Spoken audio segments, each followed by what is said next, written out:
Mark எழுதின சுவிசேஷத்துக்கு திருப்பிக் கொள்ளலாம். 15ஆம் அதிகாரம். நான் ஒரு வேத பகுதியை வாசிக்க போகிறதில்ல. கடந்த சில வாரங்களாகவே எந்த வேத பகுதியும் வாசிக்கல. வேத பகுதி என்னன்னு கேட்டிங்கன்னா 15லேருந்து 32 எடுத்துக்கலாம் நீங்கள். ஆனால் சொல்ல போனால் அது கூட முழுசாக நாம் பேசுகிற காரியங்களை கவர் பண்ணுமான்னு தெரியல. ஆக மொத்தத்தில் இயேசுனுடைய சிலுவை பாடுகளை பார்த்து வருகிறோம். பல கோணங்களிலிருந்து பார்த்து வருகிறோம். பல பெர்ஸ்பெக்டிவ்ஸ், கண்ணோட்டங்களிலிருந்து அதை பார்க்குறோம். இயேசுடைய சிலுவை மரணத்தை பற்றி பேசணுன்னா எவ்வளோ பேசலாம். அந்த டாப்பிக்காக எடுத்து பேசணுன்னா இன்னும் நிறையாவே கவர் பண்ண வேண்டியதாக இருக்கும். ஆனால் என்னுடைய கோல் அது கிடையாது. இது ஒரு டாப்பிக்கல் ஸ்டடி கிடையாது. இது மார்க் எழுதின சுவிசேஷத்தில் இயேசுனுடைய சிலுவை மரணத்தை நாம் பார்க்குறோம். அதாவது மார்க்கு வலியுறுத்துகிற காரியங்களை நான் எடுத்து பேச கடமைப்பட்டிருக்கிறேன். இது யோவான் எழுதின சுவிசேஷம்.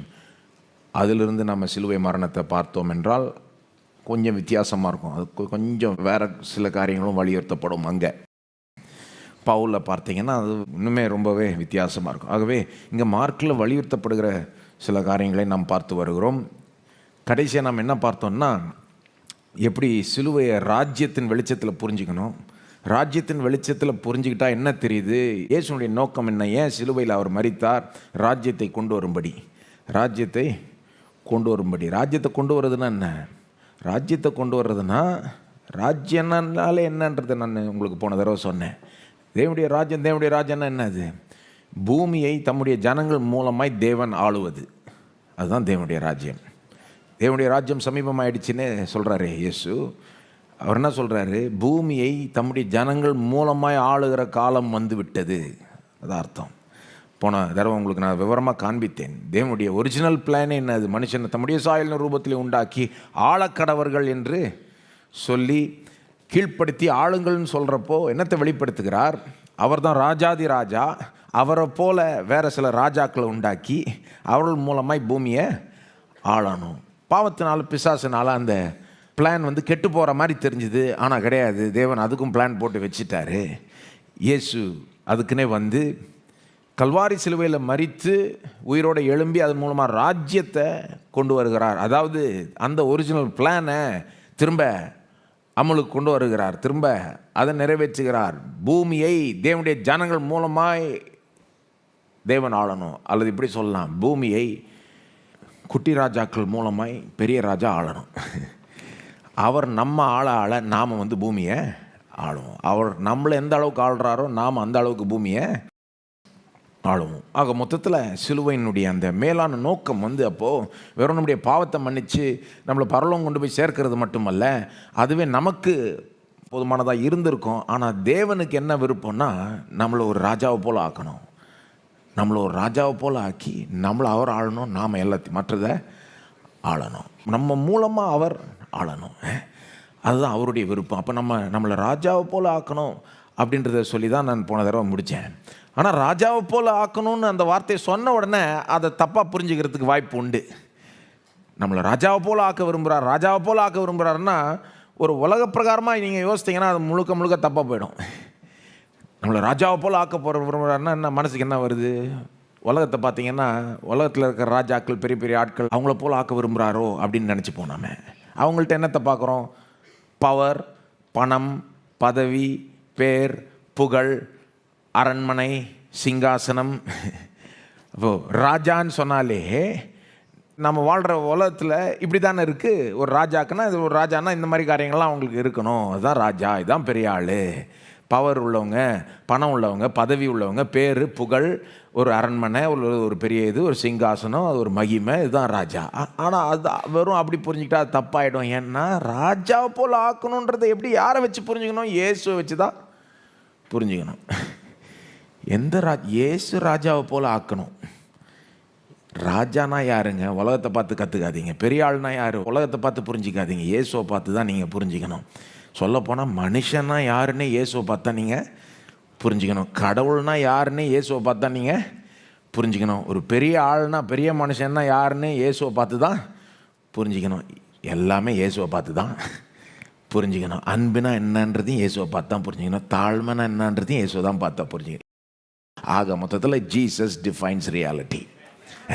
இயேசு தான் யார் ராஜா யார் ராஜா இல்லைன்னு நம்ம காட்டுகிறார். இயேசு தான் உண்மையான ராஜா. அவர் எல்லாத்த காட்டிலும் பெரிய ராஜா மட்டும் இல்லை, அவர் எல்லாத்த காட்டிலும் வித்தியாசமான ராஜா. எல்லாத்த காட்டிலும் வித்தியாசமான ராஜா. அவர்கிட்ட இந்த மற்ற ராஜாக்கள்கிட்ட இருக்கிறதெல்லாம் இருக்குது. பவர், பணம், பதவி, பேர், புகழ்லாம் அவர்கிட்ட இல்லையா? மற்றவங்களை விட அவருக்கு அதிகமாக இருக்குது. ஆனால் அவர்கிட்ட மற்றவங்களுக்கு இல்லாத சில காரியங்கள் இருக்குது. பாவத்தின் மீது வல்லமை, பிசாசின் மீது வல்லமை. பாவம் மற்ற விதத்தில் பாவமே செய்யாமல் வாழ்கிறார். பிசாசு ஒரு வார்த்தை போனால் அவன் ஓடுறான். வியாதியின் மீது வல்லமை, அவருடைய வார்த்தைகளுக்கு வல்லமை. எவ்வளோ காரியங்களை வித்தியாசமாக பார்க்கலாம்ல. இயேசுக்கிட்ட தான் பார்க்கலாம். அது உலகத்தில் பெரிய மனுஷங்கள்ட்ட அதில் பார்க்க முடியாது. சிலதெல்லாம் அதுவும் குறிப்பாக சிலுவைக்கு அவர் போகிறப்போ அவர்கிட்ட இருக்கிற அந்த தன்மைகள் இன்னுமே ரொம்ப யூனிக் ஆகிடுது. சிலுவைக்கு போகிற இயேசு ராஜாவை பார்க்கும்போது வேற என்ன பார்க்குறோம்? அவருடைய எக்ஸ்ட்ரீமான தாழ்மை. நம்மை ரட்சிக்கும்படி எவ்வளோ அடிமட்டத்துக்கு அவர் போகிறார் என்பதை நாம் பார்க்குறோம். எங்கேயோ இருந்தவர் எவ்வளோ கீழே போக முடியுமோ கல்வாரி சிலுவையில் அவமானப்பட்டு மரித்தார். அதாவது எக்ஸ்ட்ரீமான தாழ்மை. எல்லாரும் தாழ்மைன்னு சொல்லிப்பாங்க. ஆனால் இந்த ராஜா கிட்ட ரொம்ப எக்ஸ்ட்ரீமான தாழ்மைன்றது எங்கே பார்க்கலாம்? சிலுவைக்கு போகிறப்ப பார்க்கலாம். இந்த ராஜா கிட்ட எக்ஸ்ட்ரீமான ஒரு ஊழியம், சேவை செய்கிற ஒரு மனப்பான்மை இருக்குதுன்றது எங்கே பார்க்கலாம்? சிலுவையில் பார்க்கலாம். இந்த ராஜாட்ட ஒரு எக்ஸ்ட்ரீமான ஒரு தியாகம். எவ்வளோ பேர் தியாகம் பேசுகிறாங்க. ஆனால் இவருடைய தியாகம் ரொம்ப, இவரை போல் யாரும் உயர்ந்த அந்த நிலையில் இருந்ததும் கிடையாது. இவரை போல் யாரும் அவ்வளோ அடிமட்டத்துக்கு போனதும் கிடையாது. தியாகம்னா அவர்கிட்ட தான் அதை எல்லாத்த காட்டிலும் மேலே பார்க்கலாம். இவர் சிலுவைக்கு போகிற இயேசுக்கிட்ட எக்ஸ்ட்ரீமான அன்பை பார்க்கலாம். அப்போ சிலுவைக்கிட்ட போகிற இயேசுக்கிட்ட சில யூனிக்கான குவாலிட்டிஸை பார்க்கலாம். ராஜானா யாருங்க? இதுதாங்க ராஜா. பெரிய ஆள்னா யாருங்க? வெறும் பவர், பணம், பதவி, பேர், புகழ் இருக்கிறவங்க மட்டும் இல்லைங்க. வெறும் சிங்காசனத்தில் உட்காந்துக்கிட்டு அரண்மனையில் இருக்கக்கூடியவர் மட்டும் இல்லை. இயேசுவை போல சிலுவைக்கும் போய் சிலுவை மேலேயும் தொங்க ரெடியாக இருக்கிறவர் தான் ராஜா. அதான் பெரிய ஆள். சிலுவை பாருங்கள், நம்மளை எல்லாத்தையுமே வேறு விதமாக யோசிக்க வைக்குது. யார் பெரிய மனுஷன்றதே அதை பார்த்து தான் புரிஞ்சுக்கணும். இயேசுவை பார்த்து தான் புரிஞ்சுக்கணும். அப்போ தேவனுடைய பிளான் என்னன்னா, நம்மளை இயேசுவை போல் ஆக்கணும். நம்மளை இயேசுவை போல் ஆக்கணும். அப்போது அதனால தான் இயேசுவை பார்த்துக்கிட்டே இருக்கணும். இயேசுவை போல் ஆக்கணும். இப்போ இந்த இயேசுவை போல் ஆக்கணுன்றத அதில் இருக்கிற ஒரு அம்சத்தை இன்றைக்கு எடுத்து நான் இன்னும் கொஞ்சம் டீட்டெயிலாக இன்றைக்கும் அடுத்த வாரமும் பார்க்க விரும்புகிறேன். இயேசுவை போல் நம்மளை அவர் ஆக்க விரும்புகிறார். அதில் ஒரு அம்சம் என்னன்னா, நாம் பாடுபடுகிற விதத்திலையும் நாம் இயேசுவை போல் ஆகணும். நாம் பாடுபடுகிற விதத்திலையும் கூட நாம் இயேசுவை போல் ஆகணும். அல்லது இப்படி சொல்லுகிறேன், இயேசு நமக்கு எல்லாத்துலேயும் முன்மாதிரியாக இருக்கிறார். அவருடைய சிலுவை பாடுகள்னு வர்றப்போ கூட அவர் நமக்கு முன்மாதிரியாக இருக்கிறார். இயேசுடைய சிலுவை மரணம், பாடுகள் கிறிஸ்தவ பாடுக்கு ஒரு முன்மாதிரியாய் இருக்குது. Jesus cross suffering is a model example for Christian suffering. இயேசுடைய சிலுவை பாடுகள் கிறிஸ்தவ பாடுக்கு ஒரு முன்மாதிரியாய் இருக்கிறது. இயேசு வித்தியாசமான ராஜா, பாடுபடக்கூட ஆயத்தமாக இருக்கிற ராஜா. பொதுவாக பாடுபடுகிறவர் ராஜாவாக இருக்க முடியாதுன்னு சொல்லுவாங்க. ஆனால் இயேசு காண்பிக்கிறார், இல்லை பாடுபடுகிறவர் ராஜாவாக இருக்க முடியுன்றது மட்டும் இல்லை, பாடுபட ஆயத்தமாக இல்லைன்னா ராஜாவே கிடையாது. பாடுபட ஆயத்தமாக இயேசுவை போல பாடுபட, ஒரு பெரிய நோக்கத்துக்காக, பெரிய காரணத்துக்காக பாடுபட ஆயத்தமாக ஒருத்தர் இல்லைன்னா அவங்க பெரிய ஆளே கிடையாது. அது மட்டும் இல்லை, இயேசுவை போல வித்தியாசமாய் பாடை அணுகிறவர் அப்படி இருக்கணும் பாருங்கள் ராஜானா. இயேசு பாடுபடுறதுக்கு ஆயத்தமாக இருக்கிறார்ன்றது மட்டும் இல்லை, வாலண்டியராக சிலுவைக்கு போகிறார். அது மட்டும் இல்லை, அவருக்கு வர அந்த பாடுகளை வித்தியாசமாய் கையாளுகிறார். ரொம்ப வித்தியாசமாய் கையாளுகிறார். உலகத்தில் பெரிய மனிதர்கள் கையாளுறது போல கையாளவில்லை. ஏட்டிக்கு போட்டியா, அவன் ஒரு அடி அடித்தானா 2 அடி அடிக்கிற மாதிரி. அவர் அடிச்சிருக்க முடியாதா? அடிச்சிருக்கலாம். ஆனால் அவர் அப்படி செய்யவில்லை. அப்போ பாடுபடுகிற ஒரு ஆயத்தத்தில் அவர்கிட்ட வித்தியாசத்தை பார்க்கலாம். அந்த பாடுபடுகிற அந்த விதம், கையாளுற விதம் எல்லாமே வித்தியாசம். அப்போ நாம் இயேசுவை போல ஆகணுன்றது தான் தேவனுடைய விருப்பம்னா அதில் இதுவும் ஒரு அம்சம். இதுவும் ஒரு அம்சம். இயேசுவை போல பாடுபடக்கூடியவர்களாய் நாம் இருக்க வேண்டும் என்பதை தேவன் விரும்புகிறார். அதெல்லாம் என்ன அர்த்தன்றதை பிறகு சொல்கிறேன். அடிப்படையாக என்ன சொல்கிறோம், நாம் இயேசுடைய சிலுவை எந்த கோணத்திலிருந்தும் பார்க்கணும். எந்த கோணத்திலிருந்து? கிறிஸ்தவ பாடுக்கு இயேசுனுடைய சிலுவை பாடுகள் ஒரு மாடலாய் ஆகிவிடுகிறது, ஒரு முன்மாதிரியாய், எக்ஸாம்பிளாய் ஆகிவிடுகிறது. கிறிஸ்தவ பாடுகளை பற்றி இயேசுனுடைய சிலுவை பாடு நமக்கு போதிக்குது. சரி, இதுதான் இன்றைக்கி பேச போகிறோம். இது சொல்கிறப்போவே நீங்கள் உங்கள் மனசில் ஒருவேளை நீங்கள் யோசிக்கலாம், என்னங்க பாடுன்றீங்க, கேட்குறப்பவே கஷ்டமாக இருக்குது. ஒத்துக்கிறேன், எனக்கும் இதை பேசுகிறதுக்கு விருப்பம் இல்லை. ஆனால் இது பைபிளில் ஒரு முக்கியமான ஒரு சத்தியன்றது மட்டும் இல்லாமல் மார்க்கில் ஒன்றுமே வலியுறுத்தப்படுகிற ஒரு சத்தியம். ஆகவே இதை விட்டுட்டோன்னா தப்பாயிடும். சில காரியங்கள் நம்மளுக்கு கடினமாக இருந்தாலும் நமக்கு நல்லது. அந்த கசப்பான கீரை சாப்பிட்றதுக்கே கஷ்டமாக இருக்குல்ல. சில பிள்ளைகளுக்கெல்லாம் அந்த கீரையை எடுத்து வாயில் போடுறதுக்கு அவங்களுக்கு முடியல. ஐயோ அப்படின்றாங்க, கசப்பாக இருக்குது. ஆனால் சாப்பிட்டா நல்லதுன்றது பெற்றோருக்கு தெரியும். சில நேரம் நமக்கு கடினமாக இருக்கிற காரியங்களை செய்கிறது நமக்கு நல்லது தான். வெயிட்ஸ் தூக்குறப்போ அது கஷ்டமாக தான் இருக்கும், ஆனால் அது நல்லதுன்றாங்க பாருங்கள். அந்த மசிலுக்கு ஒரு ரெசிஸ்டன்ஸை கொடுக்கறது நல்லதுன்றாங்க. அதுபோல் இந்த போதனையும் கேட்குறதுக்கு கடினமாக தான் இருக்குன்றதை நான் ஒத்துக்கிறேன். எனக்கும் அதில் ஒரு பெருசாக இதை பேசணும் நான் ஒன்றும் மனசார ஒன்றும் விரும்பலை. ஆனால் என் கடமை நான் பேசணும். பேசலைன்னா நான் என்னுடைய கடமையை செய்யலைன்னு ஆகிடும். இந்த பாடு கீரையை போல் இருக்குன்னு சொல்லலை. பாடை குறித்த கிறிஸ்தவ போதனை, பாடுகளை குறித்த கிறிஸ்தவ போதனை அது கீரை மாதிரி நினச்சிக்கோங்க, உங்களுக்கு நல்லது. அதில் சில சத்து உணவெல்லாம் ஸ்பெஷலாக இருக்குது. திரும்ப சொல்கிறேன், பாடு கீரை கிடையாது. பாடை குறித்த வேத போதனை, இதுவும் நமக்கு கேட்குறதுக்கு கடினமாக இருந்தாலும் நல்லது தான் நமக்கு. இன்னொரு கேள்வி சிலருக்கு எழும்பலாம், என்னங்க இயேசுடைய சிலுவை மரணம் பாடு கிறிஸ்தவ பாடுக்கு முன்மாதிரியாக இருக்கா? அது எப்படி? நான் யோசித்தேன், நமக்காக இயேசு பாடுபட்டார், அதாவது நம்முடைய இடத்தில் இயேசு பாடுபட்டார், நமக்கு பதிலாக இயேசு பாடுபட்டார். அதான சப்ஸ்டிடியூட்னு சொல்கிறோம், எனக்கு பதிலாளாய் பாடுபட்டார். அப்போ அதுக்குடைய அர்த்தமே என்னது? நான் பாடுபடக்கூடாது என்பதனால தான் அவர் பாடுபட்டார், நான் மறிக்கக்கூடாதுனால தான் அவர் மறித்தார். அப்போது அவருடைய எந்த பாடுகளும் சிலுவை மரணத்தையும் எடுத்துக்கிட்டு இது நமக்கு முன்மாதிரி ஆயிடுச்சுன்னு எப்படி நாம் சொல்லலாம்?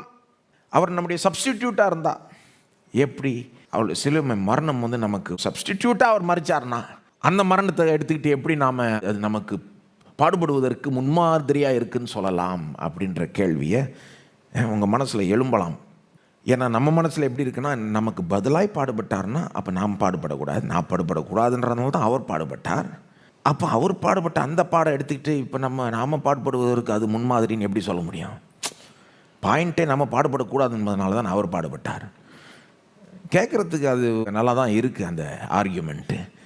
நம்ம மனசில் அது ரெண்டும் என்னமோ முரண்பாடான கருத்துகள் போல் இருக்குது. இயேசு நமக்கு பதிலாய் பாடுபட்டார்னா அப்போது அவருடைய பாடு நமக்கு முன்மாதிரியாக இருக்க முடியாதுன்ற மாதிரி ரெண்டு கருத்துகளும் முரண்பாடாக இருக்கிறது போல தோன்றுகிறது. ஆனால் அப்படி கிடையாது. நம்முடைய மனதில் அந்த மாதிரி சில நேரம் சில தெய்வீக சத்தியங்கள்லாம் நம்முடைய மனசுக்கு அது என்னமோ இடிக்கிற மாதிரி தோணும், ஆனால் அது இடிக்கவே இல்லை. நம்ம மனசுக்கு 3 நபர் ஒரே தெய்வம் என்ற கருத்து இடிக்கிற மாதிரி தோணும். அது எப்படிங்க 3 நபர் ஒரே தெய்வம்? நம்ம மனசுக்கு இயேசு முழுக்க முழுக்க கடவுள், அதே நேரத்தில் முழுக்க முழுக்க மனுஷன், அது எப்படிங்க, என்ன கதையாக இருக்கே அப்படின்ற நம்ம மனசு சொல்லும். ஆனால் இடிக்கிற மாதிரி தோணுகிற கருத்துகள் நம்ம மனசில் தான் இடிக்குதே ஒழிய உண்மையிலே அது இடிக்கலை. பைபிளில் பார்த்தீங்கன்னா, வேதத்தில் பார்த்தீங்கன்னா அது அழகாக கலந்து போதிக்கப்படுது. ஆக்சுவலாக நீங்கள் பைபிளில் பார்த்தீங்கன்னா இது ரெண்டுத்தையுமே போதிக்குது. எது ரெண்டுத்தையுமே? இயேசு நமக்கு பதிலாய் பாடுபட்டார், நமக்கு பதிலாய் இல்லை சொல்லுங்க, நமக்கு பதிலாய் பாடுபட்டார். அப்படின்னா அர்த்தமே நான் பாடுபட தேவை இல்லை. எந்த விதத்தில்? நான் ஒருபோதும் என்னுடைய பாவங்களுக்காக பாடுபடவே தேவையில்லை. நான் ஒருபோதும் என்னுடைய பாவத்துக்கான தண்டனையை நான் ஏற்று சுமக்க தேவையே இல்லை. நான் ஒருபோதும் என் பாவ மன்னிப்புக்கான கிரயத்தை நான் செலுத்த தேவையில்லை. ஏன்னா இயேசு செலுத்தி விட்டார். ஆகவே இயேசு என் பாவத்துக்காக தண்டிக்கப்பட்டார், தண்டனை அவரே தன் மீது எடுத்துக்கொண்டார், சுமந்து தீர்த்து விட்டார். நான் ஒருபோதும் அந்த தண்டனை என் மேலே எடுத்துக்கொள்ள தேவையில்லை. அது அப்படி நான் எடுத்துக்கொள்ள பார்க்குறதும் தப்பு. சில நேரம் இந்த பாடுன்னு வர சப்ஜெக்ட்லேயே கூட மார்ட்டின் லூத்தர் காலத்திலலாம் அப்படி நம்பினாங்க பாருங்கள். அதை மார்ட்டின் லூத்தர் எதிர்த்தார். அதாவது எப்படி நம்பினாங்கன்னா, ரைட்டு, இயேசு நமக்காக பாடுபட்டார், சிலுவையில் மரிச்சிட்டாரு, அதன் மூலமாக நமக்கு பாவ மன்னிப்பு கிடைக்குது, ரட்சிப்பு கிடைக்குது. ஆனால் நாமளும் பாடுபட அதோட கொஞ்சம் மெரிட் சேர்த்துக்கலாம். இயேசு நமக்கு கொஞ்சம் பாயிண்ட்ஸ் வாங்கி கொடுத்துட்டாரு கடவுள்கிட்ட. நாமளும் பாடுபட நாம் கொஞ்சம் புண்ணியம் கட்டிக்கலாம். அப்போ இயேசு பாடுபட்டதோடு நம்முடைய பாடையும் சேர்த்தா கம்ப்ளீட் ஆகிடுது. ரெண்டுத்தையும் சேர்த்து வச்சு பார்த்து தேவன் நம்மளே ஏற்றுக்கொள்வார் இப்படின்னுலாம் நம்பினாங்க. மார்ட்டின் லூத்தர் அதை உடைச்சார், அதை எதிர்த்தார். அவர் வேதத்துலேருந்து காமிச்சார், கிடையாது. நாம் நற்கிரியை செய்கிறதுனாலையோ அல்லது சொல்லப்போனால் பாடுபடுறதுனாலையோ கூட தேவன் நம்மளை ஒருபோதும் ஏற்றுக்கொள்ளுகிறது கிடையாது. இயேசுனுடைய பர்ஃபெக்டான லைஃப், நீதியான அந்த பாவமற்ற அந்த வாழ்க்கை மற்றும் அந்த சிலுவை மரணம், அதை வச்சு தான் தேவன் நம்மளை ஏற்றுக்கொள்கிறார். அதை வச்சு தான் தேவன் நம்மளை நீதிமான ஆக்கி தமக்கு முன்பாக தகுதிப்படுத்தி ஏற்றுக்கொள்கிறாளே ஒழிய நாம் என்னத்தையோ நற்கிரியை செய்ததுனாலையோ அல்லது நாம் போய் பாடுபட்டு நானும் அவருடைய பாடோடு நான் என் பாடை சேர்த்துக்கிறேன் இப்படிலாம் சொல்கிறதெல்லாம் தப்பு. இது சுவிசேஷத்துக்கே முரண்பாடான காரியம். இது சிலுவையை மட்டப்படுத்துது. ஆகவே நாம் அதெல்லாம் சொல்ல விரும்பலை, அது தப்புன்னு நான் சொல்கிறேன். மார்ட்டின் லூத்தர் அதை சொன்னார். ஆனால் Martin Luther theology of the கிராஸ்ன்னு பேசினார் பாருங்க, பயங்கரமாக. அதெல்லாம் போய் வாசித்தீங்கன்னா வேறு லெவலில் இருக்கும். அதில் இந்த இதெல்லாம் கொண்டு வர்றாரு.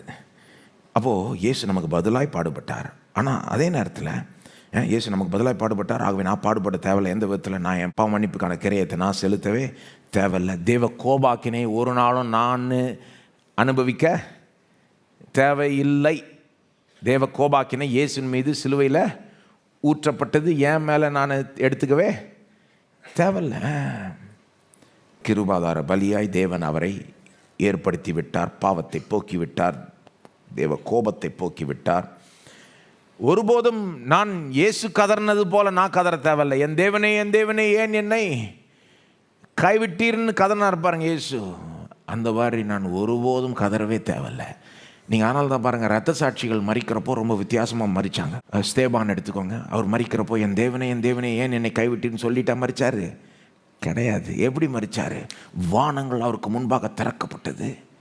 இயேசு மகிமையாய் தோன்றுகிறதை கண்டார். அதாவது இயேசு அங்கே நிற்கிறத, வானத்தில் நிற்கிறத அவர் பார்க்குறாரு. அதாவது ஸ்தேபானை வெல்கம் பண்ணுற மாதிரி ஒரு காட்சியை பார்த்து அந்த நேரத்தில் தான் கல்லெறிகிறான், சாகிறார். மகிமையான ஒரு விதத்தில் சாகிறார். ஆனால் இயேசு எப்படி மரித்தார்? என் தேவனே ஏன் என்னை கைவிட்டீர். ஏன் இப்படி மரித்தார்? ஸ்தேபான் இப்படி மரிக்கக்கூடாதுன்றதுனால இயேசு அப்படி மரித்தார். ஸ்தேபான் என் தேவனே ஏன் என்னை கைவிட்டீர்னு கதறக்கூடாது. மற்ற எந்த ரத்த சாட்சியம் யாருமே தேவனால் கைவிடப்படக்கூடாது. தேவனுடைய முகம் அவர்களிடம் திருப்பப்படக்கூடாது. தேவனுடைய முகம் அவரை நோக்கி பிரகாசிப்பிக்கணும் என்பதற்காக இயேசு அந்த கைவிடுதலை ஏற்றுக்கொண்டார். தேவனுடைய முகம் அவரிடத்திலிருந்து திருப்பப்பட்டது. பாருங்கள், இதெல்லாம் நமக்கு பதிலாக ஏற்றார் இயேசு. இதெல்லாம் நம்ம ஏற்றுக்கொள்ளணும்னு நான் சொல்ல வரல, அது தப்பு. நம்முடைய பாவத்துக்கான தண்டனையை சுமந்தார், தேவ கோபத்தை சுமந்தார், தீர்த்தார். இயேசு தேவனால் ஒரு விதத்தில் கைவிடப்பட்டார்னு சொல்லலாம். ஏன்னா நாம் ஒருபோதும் நாம் பாவத்துக்கான தண்டனையை செலுத்த தேவையில்லை, சுமக்க தேவையில்லை, தேவ கோபாக்கினை அனுபவிக்க தேவையில்லை. தேவனால் நாம் ஒருபோதும் கைவிடப்பட மாட்டோம். அந்த இரத்த சாட்சிகள்லாம் அதை பார்க்கலாம் பாருங்கள். அவங்க மரிக்கிறப்போ, ஜீவனையே கொடுக்குறப்போ, அவங்க தேவன் கூடவே இருக்கிறாருன்ற ஒரு உணர்வோடு தான் மரிக்கிறாங்க. அது ஏன்னா இயேசு அதை சம்பாதிச்சு கொடுத்தது இயேசு தான். அதனால தான் அவருடைய மரணம் வித்தியாசமாக இருக்குது. அப்போது எனக்கு பதிலாக பாடுபட்டாரா? ஆம், எனக்கு பதிலாய் பாடுபட்டார். சொல்லுங்க, இயேசு எனக்கு பதிலாய் பாடுபட்டார். அப்படின்னா ஒருபோதும் இந்த பாடலாம் நான் எடுத்துக்கவே தேவையில்லை.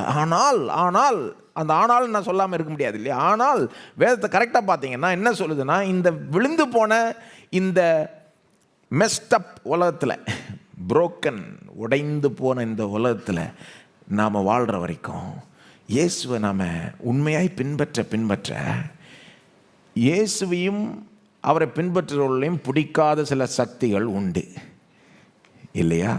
உலகத்தின் அதிபதி யார்? பிசாசு. அப்போ பிசாசுக்கும், பிசாசு தூண்டி விடுகிற அந்த உலகத்துக்கும் நாம் இயேசு அதிகமாக பின்பற்றுறோன்றீங்க. அவங்களுக்கு அது பிடிக்காததுனால நம்மளை எதிர்க்கிறார்கள். அப்படி எதிர்க்கும்போது அவர்கள் சில நேரம் நம்மளை துன்பப்படுத்துகிறார்கள். அங்கே தான் ஒரு கிறிஸ்தவ பாடு உண்டாகுது. அந்த எதிர்ப்பை நம்ம சந்திக்க வேண்டியது அவசியமாக இருக்கிறது. சில நேரம் அவங்க துன்பப்படுத்துகிறாங்க, அதெல்லாம் கடந்து போக அவசியமாய் இருக்கிறது. அதை சந்திக்கும்போது இயேசு நமக்கு முன்மாதிரியாய் ஆகிவிடுகிறார். இயேசுடைய சிலுவை பாடு கிறிஸ்தவ பாடுக்கு முன்மாதிரியாய் ஆகிவிடுகிறது. அப்போது இது முரண்பாடான சத்தியம் கிடையாது. இயேசு நமக்கு பதிலாய் மரித்தார். ஆனால் அதே நேரத்தில் இந்த விழுந்து போன உலகத்தில் நாம் இயேசுக்காக வாழ அவருடைய நாமத்தின் நிமித்தமாய் ஒரு விதமான எதிர்ப்பை சந்திக்காமல் நம்ம இருக்க மாட்டோம். அது தவிர்க்க முடியாத ஒரு reality. We will face opposition in some way, shape or form. ஏதோ ஒரு விதத்தில், ஏதோ ஒரு அளவில் நமக்கு அந்த எதிர்ப்பு உண்டாகுது. அதை தான் சொல்லுகிறோம் கிறிஸ்தவ பாடு. அது வர்றப்போ தான் இயேசுடைய அந்த சிலுவை பாடுகள் நமக்கு முன்மாதிரியாய் ஆகிவிடுகிறது. ஒரே ஒரு பகுதியை காண்பிக்க விரும்புகிறேன். 1 Peter 2:21 இதில் இந்த 2 கருத்துமே வருது. எந்த 2 கருத்து? இயேசு நமக்காக பாடுபட்டார், நமக்கு பதிலாய் பாடுபட்டார் அப்படின்ற கருத்தும் வருது. அதே நேரத்தில் இயேசுனுடைய பாடுகள் நமக்கு ஏதோ ஒரு விதத்தில் ஒரு மாதிரியாய் வைக்கப்பட்டிருக்குது, மாதிரியாய் அமைஞ்சிருச்சு அப்படின்ற அந்த கருத்தும் வருது. ஜீசஸ் அவர் substitute as well as Jesus அவர் எக்ஸாம்பிள். 2 கருத்தும் அப்படியே ஒரே வசனத்தில் அப்படியே கலந்து வருது பாருங்கள். 1 Peter 2:21 இதற்காக நீங்கள் அழைக்கப்பட்டும் இருக்கிறீர்கள், ஏனெனில் கிறிஸ்துவும் உங்களுக்காக பாடுபட்டு, கிறிஸ்துவும் உங்களுக்காக பாடுபட்டு, உங்களுக்காக மீனிங்கே சப்ஸ்டிடியூஷனரி தான், ரெப்ரசன்டேட்டிவ் சப்ஸ்டிடியூஷன் 2 கலந்து வருதாங்க. உங்களுக்காகன்னா உங்களுக்கு பதிலாக, நீங்கள் பாடுபடக்கூடாதுன்றதுனால, உங்கள் நலனுக்காக, உங்களுக்கு ஏதோ பலன் கிடைக்கணுன்றதுக்காக உங்களுக்காக பாடுபட்டு, கிறிஸ்துவும் உங்களுக்காக பாடுபட்டு, அப்புறம் என்ன சொல்கிறார் பாருங்கள், நீங்கள் தம்முடைய அடிச்சுவடுகளை தொடர்ந்து வரும்படி உங்களுக்கு மாதிரியை பின் வைத்து போனார். 2மே அப்படியே கலந்துருச்சு. உங்களுக்காக பாடுபட்டாரா? ஆம். உங்களுக்கு மாதிரியை வச்சுட்டு போயிட்டாரா? ஆம். 2மே உண்மை. என்ன மாதிரி ஒரு மாதிரியை வச்சுட்டு போயிருக்காருன்னு 22-23 சொல்லுது. அவர் பாவம் செய்யவில்லை, அவருடைய வாயிலை வஞ்சனை காணப்படவும் இல்லை, அவர் வையப்படும் போது பதில் வையாமலும், பாடுபடும் போது பயமுறுத்தாமலும் நியாயமாய் தீர்ப்பு செய்கிறவருக்கு தம்மை ஒப்புவித்தார். மாதிரியை வச்சுட்டு போயிட்டார். அப்புறம் 24 நாம் பாவங்களுக்கு செத்து நீதிக்கு பிழைத்திருக்கும்படிக்கு அவர் தாமே தமது சரீரத்திலே நம்முடைய பாவங்களை சிலுவையின் மேல் சுமந்தார். சுமந்தார். அது பாருங்கள், திரும்ப சப்ஸ்டிடியூஷனரி. எனக்கு பதிலாக சுமந்தார். அவர் சுமந்தார். அவருடைய தழும்புகளால் குணமானீர்கள். அவர் அடி வாங்கினால் நான் குணமாயிட்டேன் அப்படின்றாரு. அப்போது 2மே கலந்து வருது. எனக்காக பாடுபட்டார், எனக்கு பதிலாக பாடுபட்டார், ஆனால் அதே நேரத்தில் எனக்கு ஒரு மாதிரியை வச்சுட்டு போயிட்டார். வேறு சில வேத பகுதியிலையும் சொல்லுகிறேன், அதுலேயும் இந்த 2 கருத்தும் வரும். 1 யோவான் 4:10-11, எபிரேயர் 13:12-13, மார்க் 10:42-45. இதெல்லாம் நீங்கள் ஒரு உங்களுக்கு இன்ட்ரெஸ்ட் இருந்ததுன்னா நீங்கள் போய் வாசித்து பார்த்தீங்கன்னா, கரெக்டாக கேர்ஃபுல்லாக வாசித்து பார்த்தீங்கன்னா என்ன பார்ப்பீங்கன்னா, நான் சொன்ன ஒவ்வொரு பகுதியிலும் இந்த 2 கருத்தும் வருது. எந்த 2 கருத்து? எனக்கு பதிலாய் பாடுபட்டார், அதே நேரத்தில் அவருடைய பாடுகளே நமக்கு ஒரு மாதிரியாக இருக்கிறது. 2 கருத்தும் வரும். நான் சொன்ன எல்லா வேத பகுதியிலையும் ஃபஸ்ட்டு எப்போவுமே ஒரு ஆர்டர் இருக்குது. ஃபஸ்ட்டு நமக்கு பதிலாய் பாடுபட்டார், நமக்காக பாடுபட்டார்ன்ற சத்தியம் சொல்லப்படும். 2வது தான் அவருடைய பாடே நமக்கு முன்மாதிரியாய் இருக்குது. ஃபஸ்ட்டு சப்ஸ்டியூட், செகண்ட் தான் எக்ஸாம்பிள். ஒரு ஆர்டரே இருக்குது பாருங்கள். அதிலே தெரியுது பைபிளில் எது ஃபஸ்ட்டு முக்கியம், எது 2வது முக்கியம். இயேசு எனக்காக பாடுபட்டார்னு நான் ஏற்றுக்கொண்டு அதை நம்பும்போது தான் என் வாழ்க்கையே மாற முடியும். அவரை போல் நான் வாழ முடியும். தேவைப்பட்டால் அவரை போல் பாடுபடவும் முடியும். ஆனால் அதுக்கு முதல்ல இயேசு எனக்காக பாடுபட்டார், எனக்கு பதிலாய் பாடுபட்டார் என்பதை நம்பணும். அப்போ தான் அவரை போலலாம் வாழ முடியும். அதுவும் அவரை போல் பாடு செய்யணும், அது ரொம்பவே கஷ்டம். ஆனால் உலகத்தார் என்ன பண்ணுவாங்க, அவங்க இயேசுவை போல் வாழலாங்க, அது சூப்பருங்க, அது சொல்லுங்கள், அது ஏற்றுக்கலாம். அவங்களுக்கு என்ன சொல்லுவாங்க, நமக்காக பாடுபட்டார், பாவமானார், சாபமானார், அதெல்லாம் சொல்லாதீங்க. அதை விட்டுட்டு அவருடைய உதாரணத்தை சொல்லுங்கள். பாருங்கள், சிலுவையிலேருந்து எப்படி எதிரிகளை மன்னிச்சார், அதை சொல்லுங்கள். அதை எல்லாருமே ஃபாலோ பண்ணலாங்க. எதிரிகளை எப்படி மன்னிச்சார், தன்னுடைய அம்மா மேலே எவ்வளோ அக்கறை காட்டினார் சிலுவையில் தொங்கிக்கிட்டே, எப்படி வன்முறையை பயன்படுத்தாமல் அவர் பாட்டு டீல் பண்ணார் பாருங்க. அகிம்சையின் வழியில் போனார் பாருங்க. உங்கள் ஏசுக்கிட்ட அதெல்லாம் ரொம்ப பிடிக்குதுங்க, அதை ஃபாலோ பண்ணலாம், அதை சொல்லுங்க. உலகமே அதை ஃபாலோ பண்ணலான்வாங்க. இப்போ ரொம்ப பிடிக்குதுன்னு சொல்லுவாங்க, ஆனால் எங்கே ஃபாலோ பண்ணுறாங்க? அதை ஃபாலோ பண்ணி இந்த உலகத்தில் இருக்கு. உலகம் வேடிக்கையாக இருக்கும். உலகத்தில் அவங்க சொல்லுவாங்க, இயேசுனுடைய எந்த இதெல்லாம் ரொம்ப பிடிக்குங்க எங்களுக்கு, அவருடைய example, we like is example, ஓ is example can be followed, should be followed. என்னத்தை ஷுட் பி ஃபாலோட்? யார் ஃபாலோ பண்ணுறா? ரொம்ப கஷ்டம். அவருடைய எக்ஸாம்பிளை ஃபாலோ பண்ணுறது ரொம்ப ரொம்ப கஷ்டம். அவரால் மாற்றப்படவில்லை என்றால் அவரை போல வாழவே முடியாது, சான்ஸே கிடையாது. அவரால் மாற்றப்படணும்னா அவர் எனக்கு பதிலாய் பாடுபட்டான்றத போல நம்பணும். அப்போ தான் பாவங்கள் மன்னிக்கப்படும், இருதயம் மாறும், எல்லாமே மாறி போய் தான் அவரை மாறிலாம் வாழ முடியும். அப்போது இது ரெண்டு சத்தியமே முக்கியம். இதுக்கு ஒரு ஆர்டரும் இருக்குது. நாம் இது ரெண்டுத்தையுமே பேசுகிறோம்.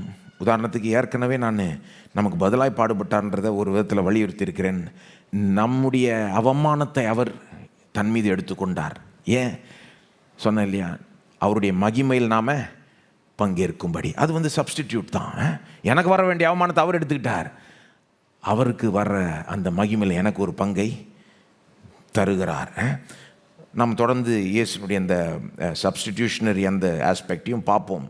33ஆம் வசனம்லேருந்து 38 பார்க்குற வரைக்கும் அதுதான் சிலுவையின் உச்சகட்டம். பாருங்கள், இருள் பூமியை சூழ்ந்து கொண்டு இயேசு சிலுவையிலிருந்து கதறி ஜீவனை விடுறார். தேவாலயத்தில் அந்த திரைச்சீலை கிழிக்கப்படுது. அதுதான் சிலுவையின் உச்சகட்டம். அதெல்லாம் ஒன்றும் பார்க்கல. அதை பார்க்குறப்போ இயேசு எப்படி நமக்கு பதிலாய் பாடுபட்டார் என்பதை நான் அங்கே வலியுறுத்துவேன். ஆனால் இன்றைக்கும் அடுத்த வாரமும் என்ன பார்க்குறோன்னா, இயேசுனுடைய பாடுகள் கிறிஸ்தவ பாடுக்கு ஒரு முன்மாதிரியாய் ஆகிவிடுகிறது. கிறிஸ்தவ பாடை புரிஞ்சுக்கணுன்னா இயேசுனுடைய பாடை பார்த்து புரிஞ்சுக்கலாம் என்பதை இன்றைக்கும் அடுத்த வாரமும் பார்க்க போகிறோம். இன்றைக்கு என்ன பார்க்குறோன்னா, நம்பர் 1, இயேசுனுடைய சிலுவை பாடுகள் கிறிஸ்தவனுக்கு பாடுன்னு ஒன்று இருக்குது என்பதை காண்பிக்குது. 2வது, இயேசுனுடைய சிலுவை பாடுகள் இந்த கிறிஸ்தவனுக்கு வர்ற இந்த பாடு எவ்விதமான பாடு என்பதையும் தெளிவுபடுத்துது. அது 2 மட்டும் இன்றைக்கி பார்க்குறேன். ஒன்று இயேசுனுடைய சிலுவை பாடுகள் கிறிஸ்தவனுக்கு பாடுன்னு ஒன்று இருக்குது என்பதை காண்பிக்குது. 2வது, இயேசுனுடைய சிலுவை பாடுகள் இருக்குது ரைட்டு, பட் எவ்விதமான பாடு இருக்குது என்பதை தெளிவுபடுத்துது. முதல்ல நீங்கள் இயேசு சிலுவையில் பாடுபடுறத பார்த்துக்கிட்டே இருந்தாலே கூடி சீக்கிரம் ஒரு முடிவுக்கு வந்துடுவீங்க. என்ன முடிவுனா, உங்கள் மனசுலேயே அந்த தாட்டு தோண்டிடும்னு நினைக்கிறேன். தோண்டிடும். என்ன தாட்னா, ஒன்றும் இல்லை, இயேசுனுடைய சிலுவை பாடுகளையே தியானிச்சுக்கிட்டே இருந்தீங்கன்னா, ரொம்ப நேரம் அதை பற்றி யோசிச்சுக்கிட்டே இருந்தீங்கன்னா, அப்படியே ஜெபத்தில் அதை தியானிச்சுக்கிட்டே இருந்தீங்கனாலே தானாக ஒரு தாட்டு எழும்பிடும் உங்கள் மனசில். என்ன தாட்டுனா, எப்பா அவரே இவ்வளோ பாடுபட்டாருன்னா எந்த மனுஷன் பாட தவிர்க்கவே முடியாதுன்ற ஒரு தாட்டு உங்களுக்கு வராமல் இருக்காதுன்னு நான் நினைக்கிறேன். அது ஒரு நேச்சுரலாக வரக்கூடிய தாட்டு. அதாவது இவ்வளோ பர்ஃபெக்டாக வாழ்ந்தவர், இவ்வளோ பூரணர், எந்த தப்பும் செய்யாதவர், எல்லாத்தையும் கரெக்டாக செஞ்சவர், தேவனுடைய சித்தத்தை பூரணமாக நிறைவேற்றினவர், தேவனுக்காகவே வாழ்ந்தவர், மற்றவர்களுக்காகவே வாழ்ந்தவர், அவருக்கு இந்த மாதிரி பாடு வந்ததுன்னா அப்போ எந்த மனுஷனும் no one is exempt from suffering என்ற அதை நம்ம ஈஸியாகவே புரிஞ்சுக்கலாம். இயேசுடைய சிலுவை பாட ரொம்ப நேரம் பார்த்துக்கிட்ட பிறகு எப்படி பாடு இந்த உலகத்தில் இருக்கலான்ற கேள்வியெல்லாம் கொஞ்சம் தணிஞ்சிரும். பொதுவாக அந்த ப்ராப்ளம் ஆஃப் ஈவில் சஃபரிங்லாம் பயங்கரமாக கேட்பாங்க பாருங்கள். எப்படி தேவன் இவ்வளோ பாட உலகத்தில் அனுமதிச்சிருக்கிறார் அப்படின்லாம் கேட்பாங்க. ஒன்றும் இல்லை, இயேசுடைய சிலுவையை கொஞ்சம் ரொம்ப நேரம் தியானித்தாலே அந்த கேள்வியெல்லாம் தணிஞ்சிரும், அமைதியாகிடும். அவர் பாடுபடுறதை பார்த்து நமக்கு வர பாடலாம் ஒன்றும் இல்லைன்னு நம்ம நினச்சிட்டு போயிடுவோம். என்னமோ தெரில, அது ஒரு எஃபெக்ட் உண்டாக்குது இல்லையா? அதாவது அவர் பாடுபடுறதை பார்க்குறப்பவே போதுமான அளவுக்கு பார்த்தாலே என்ன தெளிவாக புரிஞ்சிருது, அவரே பாடுபட்டார்னா எந்த மனுஷனுக்கும் பாடு வராமல் இருக்கணும் இருக்காதுன்ற ஒரு கருத்து நம்ம மனசில் தோன்றும் நான் நினைக்கிறேன். சரி, தோணுதோ இல்லையோ அதை விடுங்க, இயேசுவே போதிச்சிட்டார். இயேசுவே போதிச்சிட்டார். என் மனசில் என்ன தோணுதுன்னு வரதை பார்த்து நம்மளுக்கு தேவையில்ல, இயேசு தெளிவாக போதிச்சிட்டார். வேதம் அதை தெளிவாக போதிக்குது பாருங்கள். அப்போ இயேசுடைய சிலுவையை நீங்கள் தியானிச்சுட்டு அவருடைய போதனைகளையும் அவருடைய சிலுவையும் அப்படியே ரெண்டுத்தையும் வச்சு பார்த்தீங்கன்னா என்ன தெளிவாக புரிஞ்சிடும்னா, அவரே இப்படி பாடுபட்டார்னா கிறிஸ்தவனுக்கும் ஏதோ ஒரு விதத்தில் பாடு உண்டு. எவ்விதத்தில்ன்றது அடுத்தது பேசுவோம். ஆனால் ஏதோ ஒரு விதத்தில் உண்டுன்ற அந்த அடிப்படை கருத்தை நீங்கள் ஈஸியாக பார்த்துட முடியும். உதாரணத்துக்கு பாருங்கள், இயேசுவே போதிக்கிறத காமிக்கிறேன். மார்க் 8:34 ஏற்கனவே இதெல்லாம் பார்த்துருக்கோம், நான் நினைவுபடுத்துகிறேன். மார்க் 8:34 கான்டெக்ஸ்ட் உங்களுக்கு தெரியும். மார்க் 8:31 இந்த புஸ்தகத்திலே ஒரு திருப்பு முனை, ரொம்ப முக்கியமான வசனம், அதை குறித்து வச்சுக்கணும். ஏன்னா அங்கே தான் புஸ்தகமே பிரியுது. மார்க் 8:31 தான் பிரியுது. கரெக்டாக பாதி, புஸ்தகத்தின் பாதி. என்ன விசேஷம்னா, இது வரைக்கும் அற்புதமாக செஞ்சுட்டு வந்த இயேசு, போதனையாக கொடுத்து வந்த இயேசு, பிசாசை விரட்டியாக வந்த இயேசு, இதெல்லாம் செஞ்சுக்கிட்டு வந்த இயேசு திடீர்னு மார்க் 8:31 முதல் முறை தம்முடைய சீஷர்கள்ட்ட ஓப்பனாக என்னன்னு சொல்கிறாரு, அவர் பாடுபட்டே ஆகணும், செத்தே ஆகணும், செத்து 3ஆம் நாள் உயிரோடு எழும்பி அவர் வருவார்ன்ற அந்த காரியத்தை முதல் முறையாக ஓப்பனாக பேசுகிற இடம் எது? மார்க் 8:31. அவர் அதை சொன்ன அது வரைக்கும் பாருங்கள், அதை ஓப்பனாக அவ்வளோ தெளிவாக பேசலை. அவர் அதெல்லாம் ஹிண்ட் பண்ணார். சிலுவையினுடைய ஹிண்ட் ஃபஸ்ட்லேருந்தே வந்துக்கிட்டே இருக்குது, கண் தெரிகிறவங்களுக்கு தெரியாது. ஆனால் ஓப்பனாக வெளிப்படையாக சொல்லணுன்னே பேதுருவால் ஏற்றுக்கொள்ளவே முடியல. அது எப்படி? மேசியாவுக்கு பாடா, ராஜாவுக்கு பாடா, தேவகுமாரனுக்கு பாடா, சான்ஸே கிடையாது, ஏற்றுக்கவே முடியாதுன்னார். ஏசு என்ன சொன்னார்? வாய் மூடுன்ட்டார். நீ உனக்கு புரியாது, நீ தேவனுக்கு ஏற்ற காரியங்களை சிந்திக்க முடியல உன்னால். உலக பிரகாரமாக நீ சிந்திக்கிற. மேசியாவுக்கு எப்படி பாடு, ராஜாவுக்கு எப்படி பாடு, மேசியாவுக்கு தான் பாடு போன்றார்.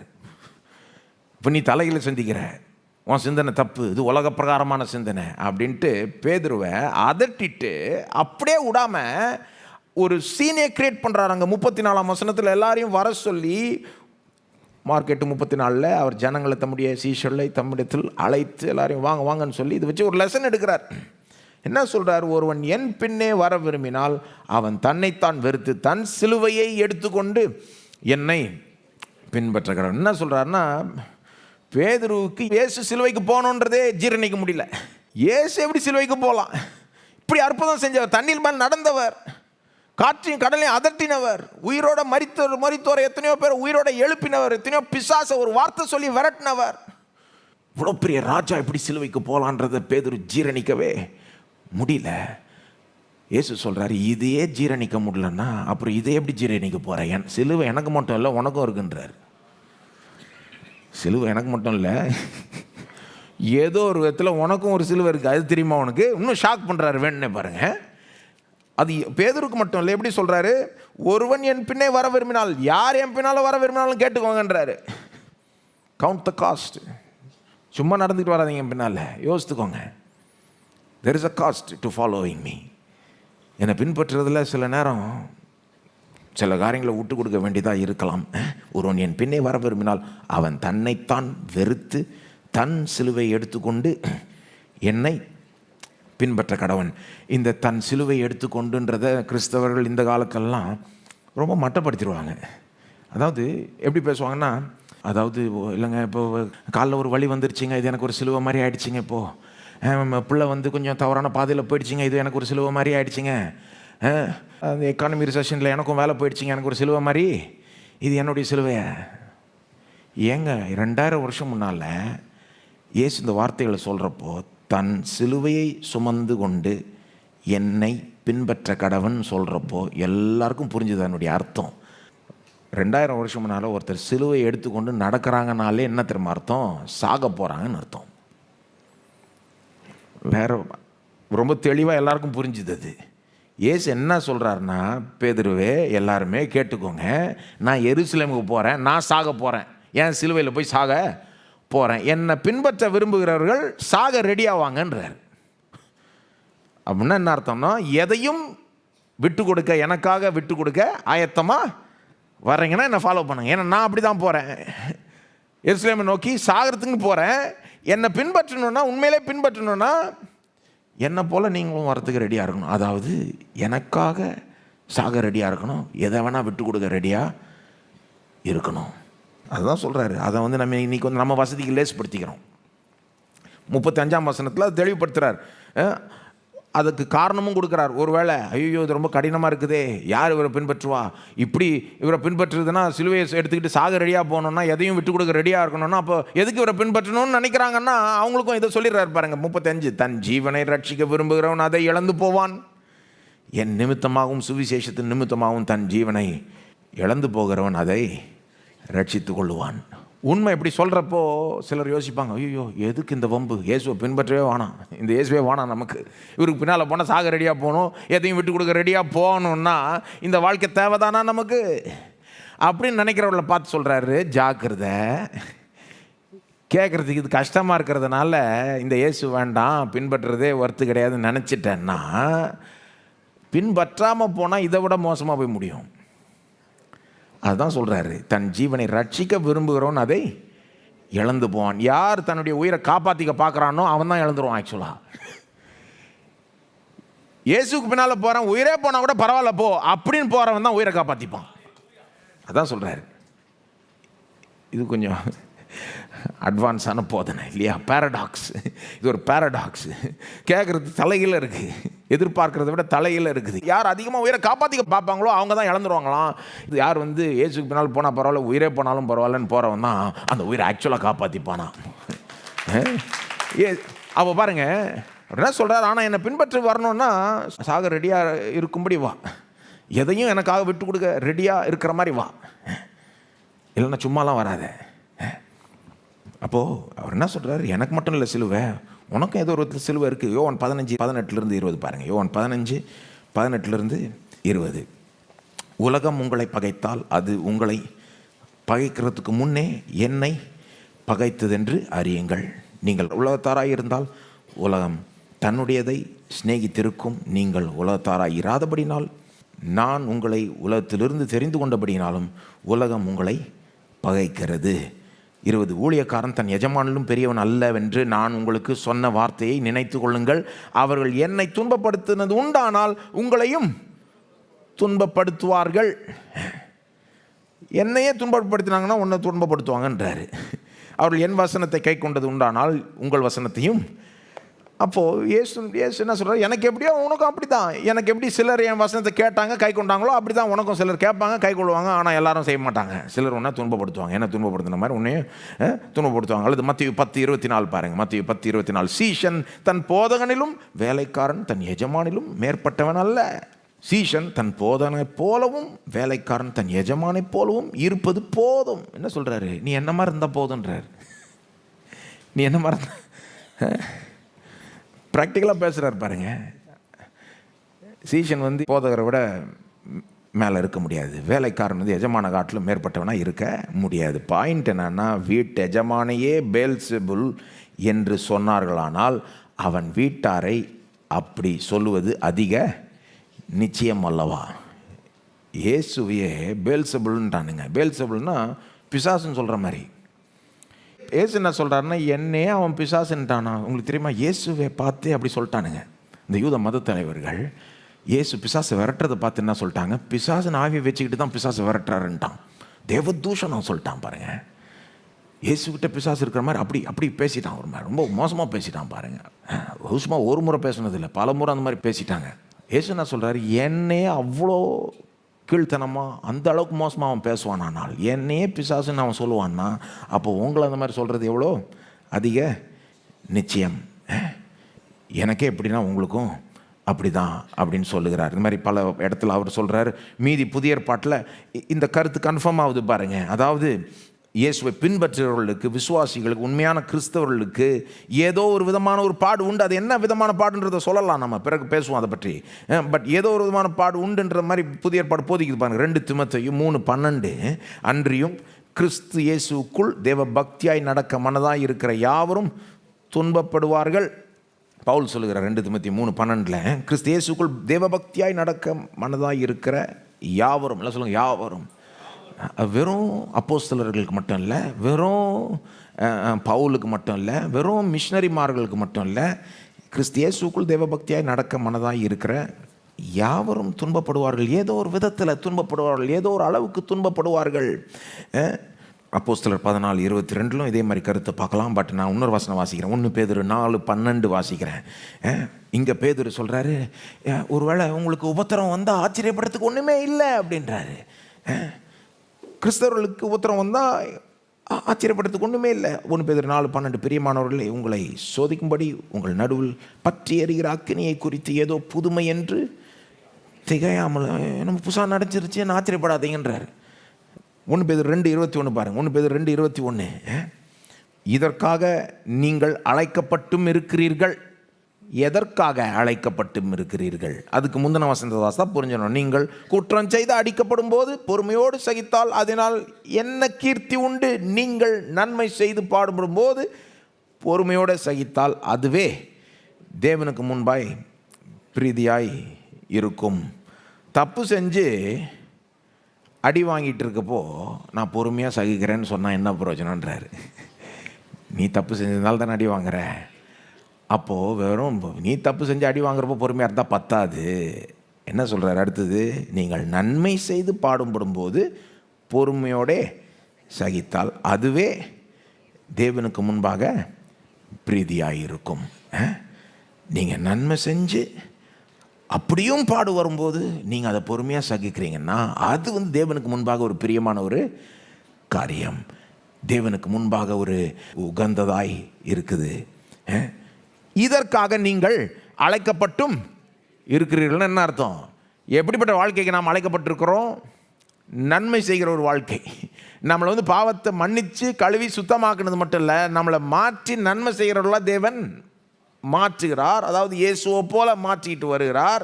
அப்போ இயேசுவை போல் நாமளும் நன்மை செய்ய செய்ய என்ன ஆகுது? சில நேரம் இயேசு எப்படி உபத்திரவத்தை சந்தித்தாரோ, எதிர்ப்பை சந்தித்தாரோ, இயேசுவை சந்தித்தார் இல்லையா?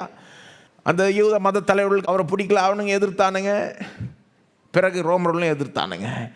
அப்போது இயேசு நன்மை செய்ய செய்ய எப்படி எதிர்ப்பும் சில நேரம் பெருகிச்சோ, அது போல் இயேசுவை பின்பற்றவர்கள் நன்மை செய்ய செய்ய சில நேரம் எதிர்ப்பு, உலகத்துக்கு அது பிடிக்காததுனால பிசாசினால் தூண்டி விடப்படுகிற உலகம் அதை எதிர்க்குது, அதுக்கு விரோதமாக வருது.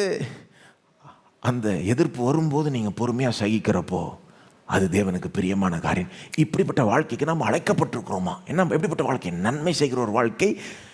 பாடு வந்தால் கூட பரவாயில்ல போ, நன்மை செய்கிற ஒரு வாழ்க்கை.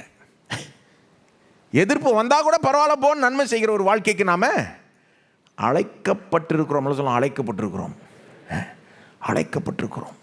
எப்படி சொல்கிறாரு பாருங்க பேதுரு, அழைக்கப்பட்டிருக்கிறோம். பவுல் சொல்கிறாரு பிலிப்பியர் 1:21, ஏனெனில் கிறிஸ்துவனிடத்தில் விசுவாசிக்கிறதற்கு மாத்திரமல்ல அவர் நிமித்தமாக பாடுபடுகிறதற்கும் உங்களுக்கு அருளப்பட்டிருக்கிறது.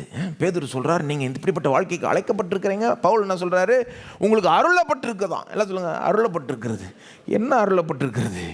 கிறிஸ்துவனிடத்தில் விசுவாசிக்கிறதுக்கு மாத்திரமல்ல அவர் நிமித்தமாய் பாடுபடுகிறதற்கும் உங்களுக்கு அருளப்பட்டிருக்கிறது. ரொம்ப ஓவராக இருக்குது. அருளப்பட்டிருக்கிறது தான் கிருபையாக கொடுக்கப்பட்டிருக்குது.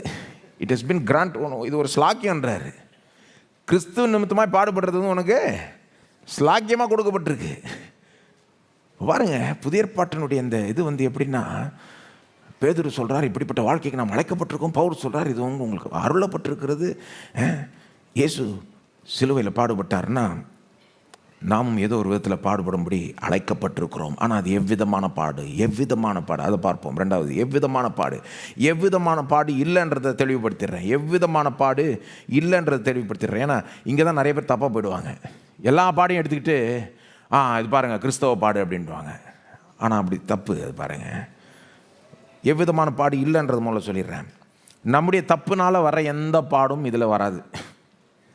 நம்முடைய தப்புனால் வர எந்த கஷ்டம், உபத்திரம், பாடு எதுவுமே இதில் கணக்கெடுக்கப்பட முடியாது. உண்மையாக சொல்லப்போனால் நாம் தப்பு செஞ்சதுனாலே எவ்வளோ காரியங்கள் நமக்கு நடந்திருக்கு. சிலருக்கு இன்னும் அதிகமாக பொருந்தும், ஏன்னா சிலர் இன்னும் அதிகமாக தப்பு செய்கிறாங்க இல்லையா? சிலருக்கு இன்னும் குறைவாக பொருந்தும். ஆனால் பொதுவாக யோசித்து பாருங்கள். உதாரணத்துக்கு அந்த இஸ்ரவேல் மக்கள் சிறையிருப்பில் கொண்டு போகப்பட்டாங்க. அது அவங்க அந்த பாடுபடும்படி அழைக்கப்பட்டாங்களா? அவங்க சிறையிருப்பு பாடுபடுன்னு தேவன் அழைச்சாரா? கிடையாது. அது தண்டனை. ஆக்சுவலாக அது நியாய தீர்ப்பு. அவங்க முரட்டாட்டம் பண்ணிக்கிட்டே இருந்தாங்க, தேவனுக்கு விரோதமாக வாழ்ந்துக்கிட்டே இருந்தாங்க. தேவன் எவ்வளோ எச்சரிக்கை கொடுத்தார், மாறவே இல்லை, மனம் திரும்பவே இல்லை. அதனால தான் பாபிலோனியர்கள் எருசலேமில் அழிச்சு போட்டு அவங்கள சிறையிருப்பில் கொண்டு போயிட்டான். அது பாருங்கள், அவங்க பாவத்தினால அவங்களுக்கு வந்த ஒரு பாடு. அல்லது ஜனங்களுடைய முட்டாள்தனத்தினால சில நேரம் பாடு வருது. மாணவன் சில நேரம் ரொம்ப புத்திசாலித்தனம்னு யோசிக்கிறது. மாணவன் வருஷம் பூரா எக்ஸாமுக்கு படிக்காமல் முந்தின நாள் படிக்கிறது தான் ரொம்ப புத்திசாலித்தனம்னு யோசித்துக்கிறாங்க நிறைய பேர். ரொம்ப ஸ்மார்ட்டுன்னு அவங்களுக்கு நினப்பு. எக்ஸாம் முந்தின நாள் படிச்சுட்டு போனால் போதும். இப்போ இந்த மாதிரி ஒரு வாழ்க்கையை பழகி பழகி பழகி கடைசியில் முக்கியமான எக்ஸாமுக்கு இந்த மாதிரி செஞ்சு அதனால் கம்மி மார்க்கை வாங்கி அதனால் காலேஜ் இது கஷ்டமாய், அதனால் வேலை வாய்ப்பும் கஷ்டமாய், இது இப்போ இந்த மாதிரி சில கஷ்டங்கள்லாம் ஏன் உண்டாகுது? நம்முடைய தப்பு, நம்முடைய முட்டாள்தனம், இது நம்முடைய சோம்பேறித்தனம், அல்லது நம்முடைய அறியாமை எடுத்துக்கோங்க. எத்தனையோ காரியங்கள் நம்ம தெரியாதனாலே கஷ்டப்படுறோம் தெரியுமா உங்களுக்கு? தேவனே சொல்லிட்டார், my people perish for lack of knowledge. நமக்கு தெரியாத காரியங்கள்னாலே நமக்கே தெரியல நம்ம எவ்வளோ தேவையில்லாமல் கஷ்டப்பட்டுட்டு இருக்கோன்னு. அதனால தான் நாலேஜ், விஸ்டம், ஞானத்தை, அறிவை ரொம்ப ப்ரையாரிட்டைஸ் பண்ணணும். அல்லது அவிசுவாசம் எடுத்துக்கோங்க. உதாரணத்துக்கு இஸ்ரவேல் ஜனங்க வனாந்தரத்தில் சுற்றி வந்தாங்க 40 வருஷம். சில கிறிஸ்தவங்க அதை பார்த்துட்டு தேவன் நம்மளை வனாந்தர வாழ்க்கைக்கு அழைத்து விட்டார் அப்படின்லாம் சொல்கிறாங்க. ஆனால் அவர் அந்த வனாந்தர வாழ்க்கைக்கு அந்த பாடுக்கு அழைச்சார் அவங்கள. ஆக்சுவலாக கொஞ்ச நாள் எகிப்திலிருந்து வெளியே கொண்டு வந்தார், கானான் தேசத்தில் கொண்டு போகும்படி தான் அவர் அழைச்சார். கொஞ்ச நாள் அந்த வனாந்தரத்தை அவங்க கடந்து போயிட்டுருக்கலாம். ஏன் போல, ஏன் 40 வருஷம் அங்கேயே சுற்றி வந்தாங்கன்னா அவங்களுடைய அவிசுவாசம். அப்போது இதெல்லாம் பாருங்கள், அவங்க தப்பால் வந்த ஒரு பாடு, ஒரு கஷ்டம். இது மாதிரி வர்றப்போ இது கிறிஸ்தவ பாடு பாருங்கள், நான் கிறிஸ்துவுக்காக பாடுபடுறேன்னெலாம் சொல்லவே முடியாது. இந்த மாதிரி பாட தேவன் நமக்கு விரும்பவே இல்லை. இதை எதிர்க்க சொல்கிறாரு. தயவு செய்து முட்டாள்தனமாக நடந்துக்க வேண்டாம், இந்த பாவம் செய்யாத, நமக்கு வழியை காண்பிக்கிறார், நமக்கு போதிக்கிறாரு, அறியாமையில் வாழ வேண்டாம், வசனத்தை கேட்டு விசுவாசத்தில் வளரணும். அப்போது இதெல்லாம் நம்ம அனுபவிக்க தேவையே கிடையாது. பாருங்கள், எவ்வளோ காரியங்களை தவிர்க்கலாம். நாம் இப்படிப்பட்ட பாடுபடும்படி அழைக்கப்படவில்லை. ஆனால் இதையும் சொல்லிடுறேன், ஒருவேளை சிலர் இதெல்லாம் கேட்குறவோ ஒரு மாதிரி இருக்கலாம் உங்களுக்கு. நீங்கள் ஏதோ தப்பு செஞ்சு அதனால் கஷ்டப்பட்டுட்டு இருக்கலாம் இன்றைக்கி ஒரு வேளை. அதனால் உங்களை பார்த்து சொல்ல விரும்புகிறேன், ஒரு கிறிஸ்தவனாக இருக்கிறப்போ எந்த காரணத்து நிமித்தமாக நீங்கள் பாடுபடுறீங்களோ ஆக்சுவலாக அதை வேறு லெவலில் மேற்கொள்ளலாம். சொல்கிறேன், கிறிஸ்தவர்கள் கேட்டுக்கோங்க, இயேசுவை நம்புகிறவர்கள் நாம் எந்த காரணத்து நிமித்தமாக பாடுபட்டாலும் சரி, சொல்லப்போனால் நம்ம தப்புனால நாம் கஷ்டப்பட்டாலே சரி, வேறு லெவலில் அதை ஃபேஸ் பண்ணி ஓவர் கம் பண்ணலாம். ஒன்றும் இல்லை, ஒருவேளை நீங்கள் அதை சொல்கிறப்போலாம் உங்களுக்கு மனசு கஷ்டமாக இருக்கலாம். என்னங்க இப்படி சொல்கிறீங்க, ஜோக்கு மாதிரி சொல்கிறீங்க, என் வாழ்க்கையை நானே நாசம் பண்ணிட்டேங்க, நான் செஞ்ச தப்புனாலே நாசப்படுத்தி ஒரு வழி ஆக்கி வச்சுக்கிட்டு இருக்கேன் அப்படின்னு ஒருவேளை நீங்கள் யோசிக்கிறீங்கன்னா நான் உங்களுக்கு சொல்ல விரும்புகிறேன், ஒன்றும் இல்லை, நீங்கள் இப்போ கூட இயேசுவை நம்பி மன்னிப்பு கேட்டு அவர் உங்களை மன்னிக்கிறது மட்டும் இல்லாமல் உங்கள் பாவத்தினால் வந்த அந்த ஒரு பாடையே, அந்த ஒரு விளைவையே மீட்டெடுப்பார். அப்படின்னா என்ன தெரியுமா, சில நேரம் அது ஒட்டுமொத்தமாக போயிடும். அது சில நேரம் அது நன்மையாக திருப்பப்படும். இதுக்கு ஏற்ற மாதிரி வரும் பாருங்கள் அது. ஆனால் நம்ம உலகத்தார மாதிரி நினச்சிக்க தேவையில்லை. ஐயோ நான் தப்பு செஞ்சுட்டேன், அவ்வளோதான், இதை நான் செஞ்சிச்சு ஆகணும், இதுதான் என்னுடைய கதி. எல்லாமே மீட்டெடுக்கப்பட முடியும். இதுதான் ரொம்ப ஸ்பெஷல் பாருங்கள். ஆக்சுவலாக ஒரு கிறிஸ்தவன் எப்படி பாடுகளை சந்திக்கணுன்ற டாபிக் எடுத்து பொதிச்சுட்டே போகலாம். எந்த பாடாக இருக்கட்டும், எந்த காரணத்தினால வேணால் வந்திருக்கட்டும், அதை வேறு லெவலில் நீங்கள் சந்திக்கலாம், ஓவர் கம் பண்ணலாம். ஆகவே சோர்ந்து போக வேண்டாம். ஆனால் அப்படிப்பட்ட பாடுபடும்படி நாம் அழைக்கப்படவில்லை. அதை எதிர்க்கணும், தவிர்க்க பார்க்கணும். ரெண்டாவது, இன்னொரு விதமான பாடையும் நாம் பாடுபடும்படி அழைக்கப்படவில்லை. அது என்னன்னா, இந்த விழுந்து போன உலகத்தில் வாழ்கிறதுனாலே எவ்வளோ கஷ்டங்கள் வருது. இந்த உடைந்து போன மெஸ்டப் வேர்ல்டில் வாழ்கிறதுனாலேயே எவ்வளோ கஷ்டங்கள் வருது. எல்லாம் கஷ்டங்கள் நம்ம தப்பு செஞ்சதுனால தான் வருதுன்னு சொல்ல முடியாது. கோவிட் பேண்டமிக் நடந்தது, என்ன வெறும் பாவிகளுக்கு மட்டும்தான் வந்ததா கோவிடு? எல்லாருக்கும் தானே வந்தது. அப்படிலாம் பார்த்து வரல. அதாவது பாவிகளுக்கும் வந்தது, நீதிமான்களுக்கும் வந்தது, நல்லவர்களுக்கும் வந்தது, கெட்டவர்களுக்கும் வந்தது. அது உலகம் முழுக்க வந்தது, பலரை பாதிச்சுது. அது ஏன்னா இது ஒரு விழுந்து போன உலகம், இது உடைந்து போன உலகம். வியாதின்றதே இந்த உடைந்து போன உலகத்தில் ஒரு காரியமாக இருக்குது பாருங்க. இன்னொரு உதாரணம் சொல்கிறேன், வயசாகிறது. பாவிகளுக்கு மட்டும்தான் வயசாகுதா? எல்லாருக்கும் தானே வயசாகுது. அது இந்த விழுந்து போன உலகத்தில் இருக்கிறதுனால நீங்கள் என்னைக்கு பிறந்தீங்களோ அன்றைக்கே ஒரு காரியம் நிச்சயமாயிடுச்சு, ஒரு நாள் சாக போகிறோம். இயேசு வர்றதுக்கு அல்லது இயேசு அதுக்கு முன்னால் வரணும். சாவுன்றது இந்த விழுந்து போன உலகத்தில் ஒரு தவிர்க்க முடியாத ஒரு ரியாலிட்டி ஆகிடுது. போக வயசாகுது. ரொம்ப வயசாகிறவங்கலாம் பார்த்தீங்கன்னா சில நேரம் அவங்க கஷ்டப்படுறாங்க, பாடி வீக் ஆகிடுது, எவ்வளோ கஷ்டப்படுறாங்க. அது அவங்க ஏதோ தெரிஞ்ச தப்புனால கிடையாது, விழுந்து போன உலகத்தில் வாழ்கிறதுனால. அல்லது இன்னொரு உதாரணம் கொடுக்குறேன், எக்கானமி ரிசெஷன். விழுந்து போன உலகத்தில் வாழ்கிறதுனால சில நேரம் உலக எக்கானமி அப்படியே டவுன் ஆகிடுது. அப்போது எக்கானமி அப்படியே டவுன் ஆகிறப்போ நிறைய பேருக்கு சில நேரம் வேலை போகுது. சில நேரம் கிறிஸ்தவர்களுக்கும் வேலை போகுது. இப்போது அந்த மாதிரி கேஸில் கிறிஸ்தவர்கள் வந்து இப்போ வேலை போயிடுச்சு பாருங்கள், எனக்கு நான் படுற பாடு பாருங்கள், கிறிஸ்துவுக்காக பாடுபடுறேன்னு சொல்ல, அது வேற. அது என்ன கிறிஸ்தவர்களுக்கு யூனிக்காக வர பாடா? எத்தனையோ பேருக்கு வேலை போயிருக்கு. அதே நேரத்தில் ஒருவேளை சில கிறிஸ்தவர்களுக்கும் வேலை போயிருக்கலாம். அப்படிப்பட்ட பாட நாம் பாடுபடி அழைக்கப்படவில்லை. அதுக்கு நான் அழைப்ப தேவை, அதுக்கு பிறப்பே போதும். இந்த உலகத்தில் பிறந்தாலே எவ்வளோ கஷ்டங்களை சந்திக்கிறோம். அதுக்குன்னு ஒரு அழைப்பு ஒன்றும் தேவையில்லை, இதுக்கு ஒரு இதெல்லாம் தேவையில்லை பாருங்கள். அப்படிப்பட்ட பாட முடியும் நாம் அழைக்கப்படவில்லை. ஆனால் இதை நான் சொல்கிறப்போ கூட சிலருக்கு ஒருவேளை கஷ்டமாக இருக்கலாம். உங்களுக்கு சொல்ல விரும்புகிறேன், ஒருவேளை இது நிமித்தமாக நீங்கள் விழுந்து போன இந்த உடைந்து மெஸ்டப் உலகத்தில் வாழ்கிறதுனால இதையும் அதையும் இழந்திருக்கலாம். நீங்கள் எவ்வளோ விதத்தில் நீங்கள் தவிச்சிருக்கலாம். அப்படிப்பட்டவர்களாக நீங்கள் இருக்கிறீங்கன்னா திரும்ப நான் சொல்கிறேன், எந்த பாடாக இருக்கட்டும், எந்த காரணத்தினாக்காக நிமித்தமாக வந்திருக்கட்டும், ஒரு கிறிஸ்தவனாக நீங்கள் வேறு லெவலில் அதை ஃபேஸ் பண்ணலாம். வேறு லெவலில் அதை ஃபேஸ் பண்ணலாம் பாருங்கள். ஒருவேளை எக்கானமி போய் எல்லாருக்குமே வேலை போகுதுன்னா கூட, உங்களுக்கும் போச்சுன்னா கூட, எங்கேயுமே யாருக்குமே வேலை கிடைக்கலன்னா கூட, உங்களுக்கு இதெல்லாம் தாண்டி ஒரு பெரிய தேவன் தெரியும், ராஜா தெரியும், ஆளுகிற தேவன் தெரியும். நீங்கள் அவர்கிட்ட போகலாம், நீங்கள் அவர்கிட்ட சொல்லலாம், ஆண்டவர் இந்த எக்கானமிலாம் எனக்கு தெரியாது, நீர் தான் ராஜா, இதெல்லாம் உமக்கு நத்திங், யாருக்குமே வேலை கிடைக்கலனாலும் எனக்கு நீர் வாங்கி தர முடியும். ஆகவே நீர் தருவீர் என்று நம்புகிறேன், நீர் வல்லவர் நல்லவர் என்று நம்புகிறேன்னு சொல்லி போய் பாருங்கள். உலகமே விழுந்து போன உலகத்தில் இருக்கிறதுனால அவங்க பல விதத்தில் கஷ்டப்படலாம். ஆனால் நாம் வேறு லெவலில் வாழ முடியும். இந்த பாடலாம் மேற்கொண்டு வாழலாம். இதெல்லாம் உட்காந்துக்கிட்டு அப்படியே நீ படுத்து அழுதுகிட்டுன்னு சொல்ல தேவன். இதெல்லாம் எதிர்த்து நில்லு, இதெல்லாம் என்னை நம்பு, இதெல்லாம் மேற்கொள்ளலான்னு சொல்கிறார். இப்படிப்பட்ட பாடம் நம்ம பாடுபடுமே அழைக்கப்படவில்லை. ஒருவேளை வியாதி வந்தால் கூட அவருடைய தழும்புகளால் குணமானோம் என்று சொல்லி கொண்டு அதை விசுவாசித்து கொண்டு நம்ம சுகத்தை பெறலாம் பாருங்கள். சில கிறிஸ்தவங்க என்ன பண்ணுவாங்க, இந்த மாதிரி நடக்கிறப்போ கிறிஸ்துவுக்காக பாடுபடுறோம், கிறிஸ்தவர்கள் பாடுபடுறோம். இப்படிப்பட்ட பாடுபடும்படி நாம் அழைக்கப்படவில்லை. அப்போ எப்படிப்பட்ட தான் பாடுபடும்படி அழைக்கப்பட்டிருக்கிறோம்? கிறிஸ்தவ பாடு, யுனிக் பாடு, கிறிஸ்தவனுக்கு யுனிக்காக வருகிற ஒரு பாடு என்ன? வேதம் போதிக்கிற அந்த பாடு என்ன? What is that suffering that is unique to the Christian? இதை எங்கே பார்த்து கற்றுக்கணும்னா இயேசுவை, சிலுவையை. அதனால தான் சொன்னேன், இயேசுனுடைய சிலுவை பாடுகள் கிறிஸ்தவ பாடுக்கு முன்மாதிரியாய் இருக்கிறது. கிறிஸ்தவ பாடுனா என்னன்றதை இயேசுனுடைய சிலுவை பாடுகளை பார்த்து தான் மிக சிறந்த விதத்தில் நாம் புரிஞ்சுக்கலாம். இயேசுவை பார்க்குறப்போ, சிலுவையை பார்க்குறப்போ என்ன புரிஞ்சுக்கிறோம்? நம்பர் 1, கிறிஸ்தவ பாடுனா அது தேவன் நிமித்தமாய் அல்லது கிறிஸ்துவ நிமித்தமாய் பாடுபடுவது.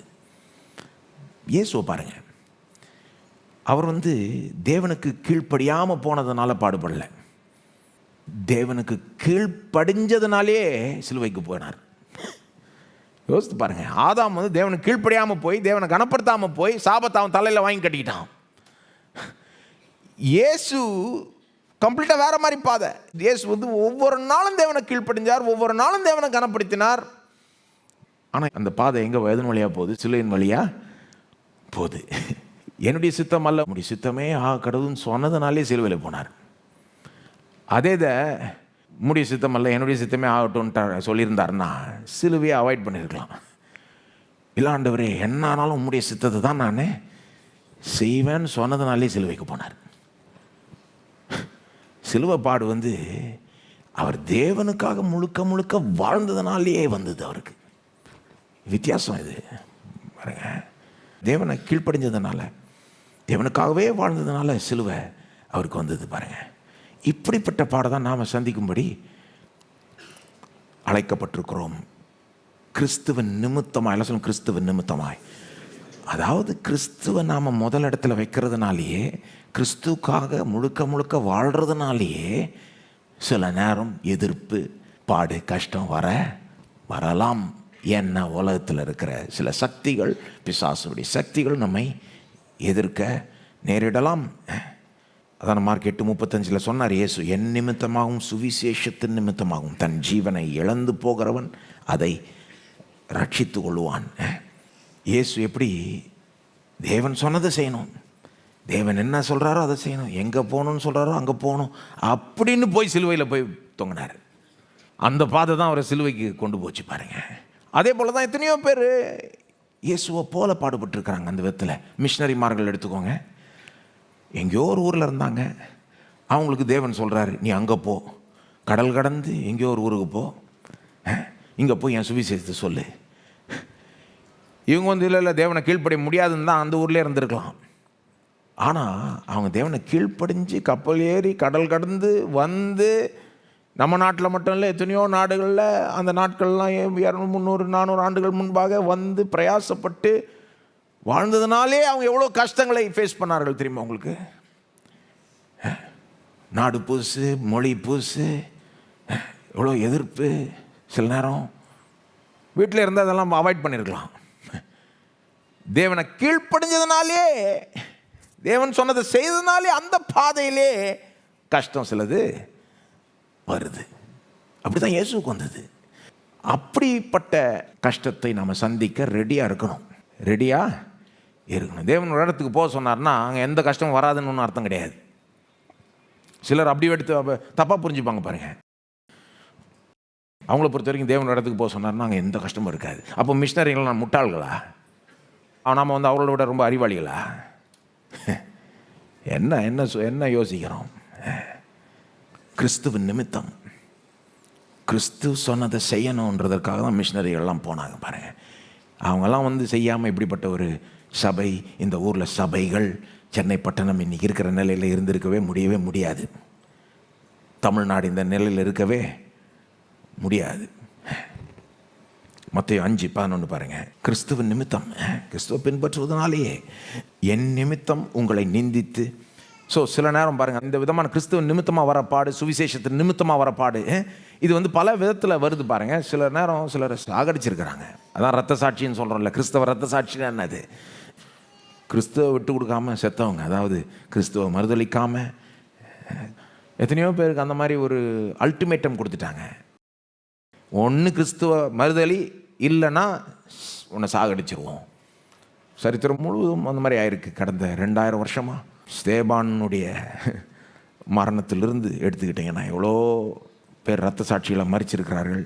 கிறிஸ்துவ மறுதளிக்க முடியாது, செத்தா கூட பரவாயில்லன்ட்டு அவங்க செத்துருக்குறாங்க பாருங்கள். ஆனால் எப்போவுமே அது ஒன்றும் சாவலை ஒன்றும் போய் முடியறதில்ல. அது கொஞ்சம் அபூர்வம் தான். ஆனால் எத்தனையோ பேர் செத்துருக்காங்க. ஆக்சுவலாக சொல்லப்போனால் அந்த எண்ணிக்கையெல்லாம் பார்த்திங்கன்னா ரொம்ப ஓவராக இருக்கும்.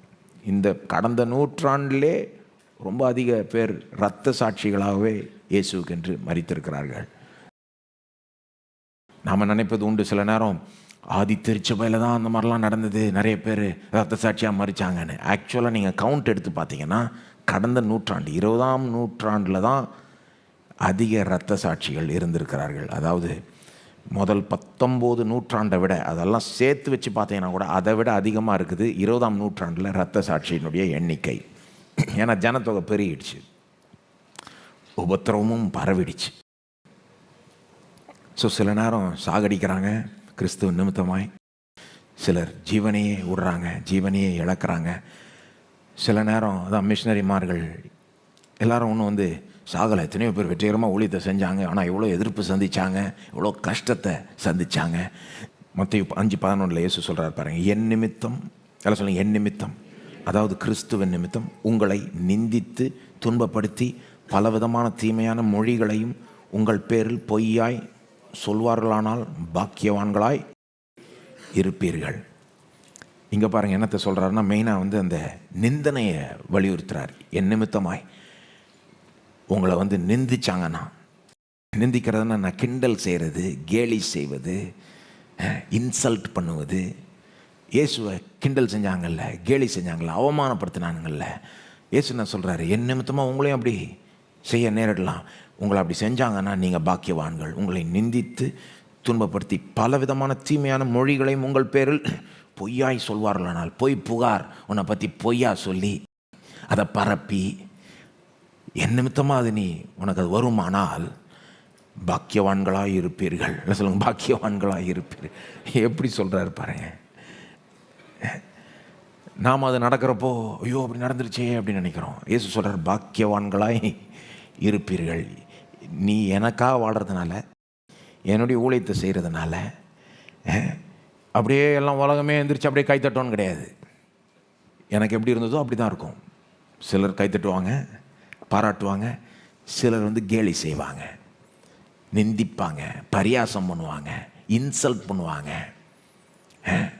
ஆனால் அதை நினச்சிக்கிட்டு நாம் அப்படியே சோர்வடைஞ்சிட்டு உட்காந்துக்கிட்டு இருக்க தேவையில்ல. பாக்கியவான்கள், நீங்கள் பாக்கியவான்கள். ஏன் பாக்கியவான்கள்? அடுத்த வசனம் பாருங்கள். சந்தோஷப்பட்டு களி கூறுங்கள். எல்லாம் சொல்லுங்கள், சந்தோஷப்பட்டு களி கூறுங்கள். எப்படி தலையில் பேசிக்கிட்டு இருக்கார் இயேசு.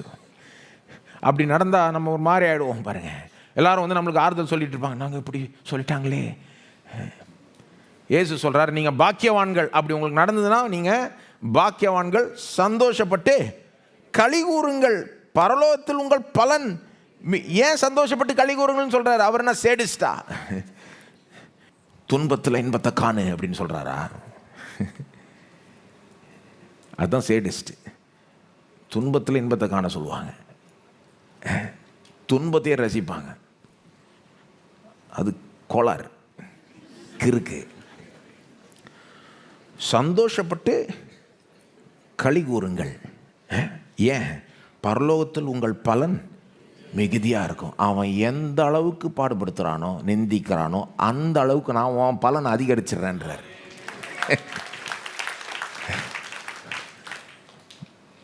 பரலோகத்தில் உங்கள் பலன் மிகுதியாக இருக்கும். எல்லாருக்கும் ஒரே பலன் ஒன்றும் கிடையாதுங்க பரலோகத்தில். உனக்கு ஸ்பெஷல் ட்ரீட்மெண்ட் கொடுத்துட்றேன்றாரு. அவன் உன்னை ஸ்பெஷலாக நிந்திச்சான்ல, இப்போ நான் ஸ்பெஷல் ட்ரீட்மெண்ட். இங்கே பரலோகத்துன்றாரு. மார்க்கில் பாருங்கள், பூமியிலே காம்பன்சேஷன் கொடுக்குறேன்றாரு. மார்க் 10:28-30. அப்பொழுது பேதுரு அவரை நோக்கி, இதோ நாங்கள் எல்லாவற்றையும் விட்டு உம்மை பின்பற்றினோமே என்று சொல்ல தொடங்கினான். அதாவது புலம்புகிறார் பேதுரு, எல்லாத்தையும் விட்டுட்டு பின்னால் வந்துட்டோம், எங்களுக்கு என்ன இருக்குது? இயேசு சொல்கிறாரு. அதற்கு இயேசு பிரதியுத்தரமாக 29, மார்க் 10:29, என் நிமித்தமாகவும் சுவிசேஷத்தின் நிமித்தமாகவும் வீட்டையாவது சகோதரரையாவது சகோதரிகளையாவது தகப்பனையாவது தாயையாவது மனைவியாவது பிள்ளைகளையாவது நிலங்களையாவது விட்டவன் எவனும். சொல்லுங்க, எவனும். இது எல்லாருக்கும் பொருந்தும். அது பணத்தை விட்டுருக்கலாம், அல்லது பணம், நிலம், அப்படிப்பட்ட காரியங்கள், அல்லது உறவுகள் துண்டிக்கப்பட்டிருக்கலாம். கிறிஸ்துவ நிமித்தம் சில நேரம் குடும்ப உறவே துண்டிக்கப்படுது. சிலர் அதெல்லாம் சந்திக்கிறாங்க பாருங்கள். ஒருவேளை எல்லாரும் முக்கால்வாசி பேர் அப்படி சந்திக்காமல் இருக்கலாம், ஆனால் சிலர் இருக்கிறாங்க அந்த மாதிரி. நம்முடைய சபையில் கூட இருக்கிறாங்க. ஒருவேளை கிறிஸ்துவ நிமித்தமாக அவங்க குடும்பமே அவங்கள தள்ளிடுச்சு. அவங்க கிறிஸ்துவ நம்புறதுனால அவங்க குடும்பம் அவங்கள ஒதுக்கிடுச்சு. அப்படி குடும்ப உறவுகள் துண்டிக்கப்பட்டுருச்சுன்னா 30ஆம் வசனம், இப்பொழுது இம்மையிலே, எல்லாம் சொல்லுங்க, இப்பொழுது இம்மையிலே துன்பங்களோடே கூட. இது என்ன, இது தேவையில்லாம, ஏன் இயேசுவே ஏன் இதை சொல்லிட்டீர்? அந்த வார்த்தை மட்டும் எடுத்துருக்கலாமே. அவர் ரொம்ப ஞானம் உள்ளவர். அவருக்கு என்ன சொல்கிறாருன்னு அவருக்கு தெரியும். இப்பொழுது இம்மையிலே துன்பங்களோட கூட நூறத்தனையாக. அந்த வார்த்தையில் சொல்லலாமா? இப்பொழுது இம்மையிலே துன்பங்களோட கூட நூறத்தனையாக என்ன கிடைக்குமா? வீடுகளையும் சகோதரரையும் சகோதரிகளையும் தாய்களையும் பிள்ளைகளையும் நிலங்களையும் மறுமையிலே நித்திய ஜீவனையும் அடைவான் என்று மெய்யாகவே உங்களுக்கு என்ன சொல்கிறாருன்னா, நீ எனக்காக எதாவது விட்டேன்னா, எனக்காக ஊழியம் செய்கிறதுனால உனக்கு உபத்திரம் வந்தது, எனக்காக நீ என்ன இழந்தாலும் 100 மடங்கு காம்பன்சேட் பண்ணாமல் விட மாட்டேன்றார். ஏதோ ஒரு விதத்தில் 100 மடங்கு காம்பன்சேட் பண்ணுவேன். ஆனால் 100 மடங்கு ஆசீர்வதிச்சார்னா சிலர் 100 மடங்கு அதிகமாக பொறாமப்படுவாங்க. உண்மைதானங்க? யோசித்து பாருங்கள். 100 மடங்கு உங்களை ஆசீர்வதிச்சார்னா, பெருக பண்ணார்னா, சிலருடைய பொறாமையும் பெருகிடும், ஐயோ வெறுப்பும் பெருகிடும். அதனால தான் துன்பங்களோட இந்த விழுந்து போன உடைந்து போன மெஸ்டப் உலகத்தில் ஒருத்தன் நல்லா இருந்தால் உலகத்துக்கு பிடிக்க மாட்டேங்குது. எல்லாருக்கும், உலகத்தில் இருக்க எல்லாருக்குமே பிடிக்க மாட்டேங்குது. கர்த்தர் ஒரு மனுஷனை உயர்த்துறாருன்னா அது பிடிக்க மாட்டேங்குது. அதனால தான் இயேசு ரொம்ப ஞானம் என்ன சொல்கிறார்? துன்பங்களோட கூட. இதுதான் ரியாலிட்டி. பைபிள் ரொம்ப ஒரு ரியல் புஸ்தகம் பாருங்கள். It's a very practical and real book. இயேசுக்கிட்ட வா, உனக்கு life will be a bed of roses அப்படியே அப்படின்னு போதிக்கல. ஆசீர்வாதத்தை குவிச்சு வைப்பார் உனக்கு. ஆனால் குவிச்சார்னாலே சில கண்ணுக்கெல்லாம் அதை பொறுத்துக்க முடியாது. பொறாமையின் கண்ணுகள். இது அப்படி தான், இது ரியாலிட்டி. இதை ஃபேஸ் பண்ணி ஆகணும். கிறிஸ்துவுக்காக வாழ்கிறப்போ, கிறிஸ்துவுக்கு முதலிடம் கொடுக்குறப்போ, கிறிஸ்துக்காகவே வாழ்க்கையை அர்ப்பணிக்கிறப்போ, கிறிஸ்துவுக்காகவே ஊழியம் செய்கிறப்போ, இதெல்லாம் டு பி எக்ஸ்பெக்டட். இது வர்றதுல எந்த ஆச்சரியமும் இல்லை. ஆனால் வந்ததுன்னா சந்தோஷப்பட்டு களி கூறுங்கள். சொல்லுங்கள், சந்தோஷப்பட்டு களி கூறுங்கள். தேவன் யாருக்கும் கடனாளி கிடையாது. நான் அவருக்காக இதை விட்டேன், அதை விட்டேன், இதை இழந்தேன் அப்படின்னு சொல்லிட்டு கை விரிச்சிக்கிட்டு யாரையும் விட மாட்டார் தேவன். அப்படி ஏற்ற காம்பன்சேஷனை கொடுக்காம விட மாட்டார், இம்மையிலும் மறுமையிலும். அப்போ இயேசுவின் நிமித்தம், எல்லாம் சொல்லுங்கள், இயேசுவின் நிமித்தம். சில நேரம் இந்த மாதிரி உபத்திரம் மற்ற கிறிஸ்தவர்கள்ட்டே வருது.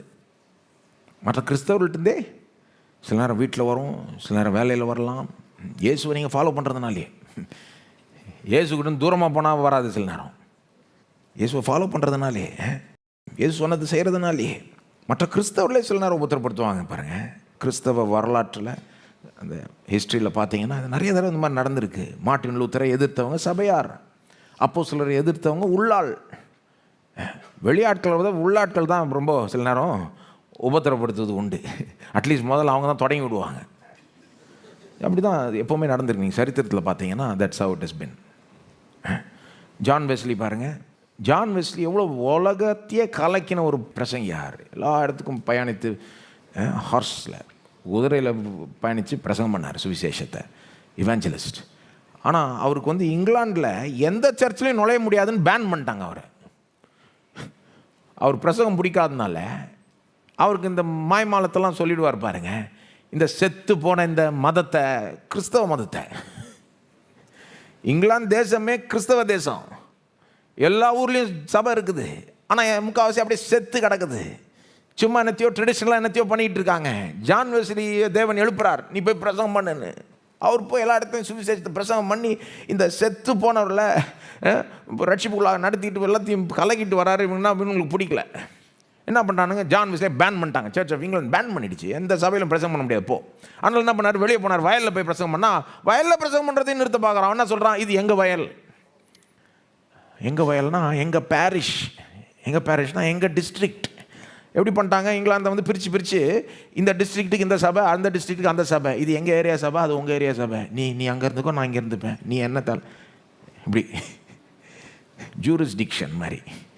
அப்போ அவங்க என்ன சொல்கிறாங்க, எங்கள் பேரிஷ்குள்ளேயே வரக்கூடாது, எங்கள் சபைக்குள்ளே மட்டும் இல்லை, எங்கள் வயல்லே நீ பிரசங்கம் பண்ண முடியாது போன்னு ஜான் வெஸ்லி சொன்னார். எப்பா இது என்ன கதையாக இருக்குது, சபைக்குள்ளே வரக்கூடாதுன்னு சொன்னேன், நான் வயலுக்கு போனேன். இப்போ வயல்லே பண்ண முடியாதுன்னா என்னது இது, நீ சொல்கிறது கேட்குறதா, கடவுள் சொல்கிறது கேட்குறதா? நான் கடவுள் சொல்கிறது தான் கேட்பேன்ட்டு. அப்போ தான் ஒரு ஃபேமஸான லைன் சொல்கிறாரு, the world is my bearish. உலகமே என்னுடைய டிஸ்ட்ரிக்ட். உலகமே எனக்கு சபை மாதிரி, நான் எங்கே வேணால் பிரசங்கம் பண்ணுவேன், நீ என்ன பண்ணுறியோ பண்ணிக்கோ. உலகத்தை கலக்கினார், இங்கிலாந்து தேசத்தையே உலுக்கி விட்டார் பாருங்க. ஒரு ரிவைவல் உண்டாச்சு. இதை நீங்கள் சரித்திரம் முழுவதும் இதை பார்க்கலாம். நீங்கள் கிறிஸ்துவ நிமித்தமாக உபத்திரம் வரதான் செய்து, ஆனால் என்ன வந்தாலும் வரட்டும் நாம் பாட்டு செஞ்சுக்கிட்டே இருந்தால் பெரிய வெற்றி வருது, ஊழியத்தில் பெரிய வெற்றி வருது. ஆனால் அந்த ஒரு உபத்திரம் அவருக்கு எப்படி ஃபீல் ஆகிருக்குன்றதை யோசித்து பாருங்கள். ஜான் வெஸ்லிக்கு பிரசங்கியார், இவாஞ்சலிஸ்ட்டு, ஒரு சபைக்குள்ளே கூட நுழைய முடியாது, வெளியே போன்றான். எப்படி இருந்திருக்கும் மனுஷனுக்கு?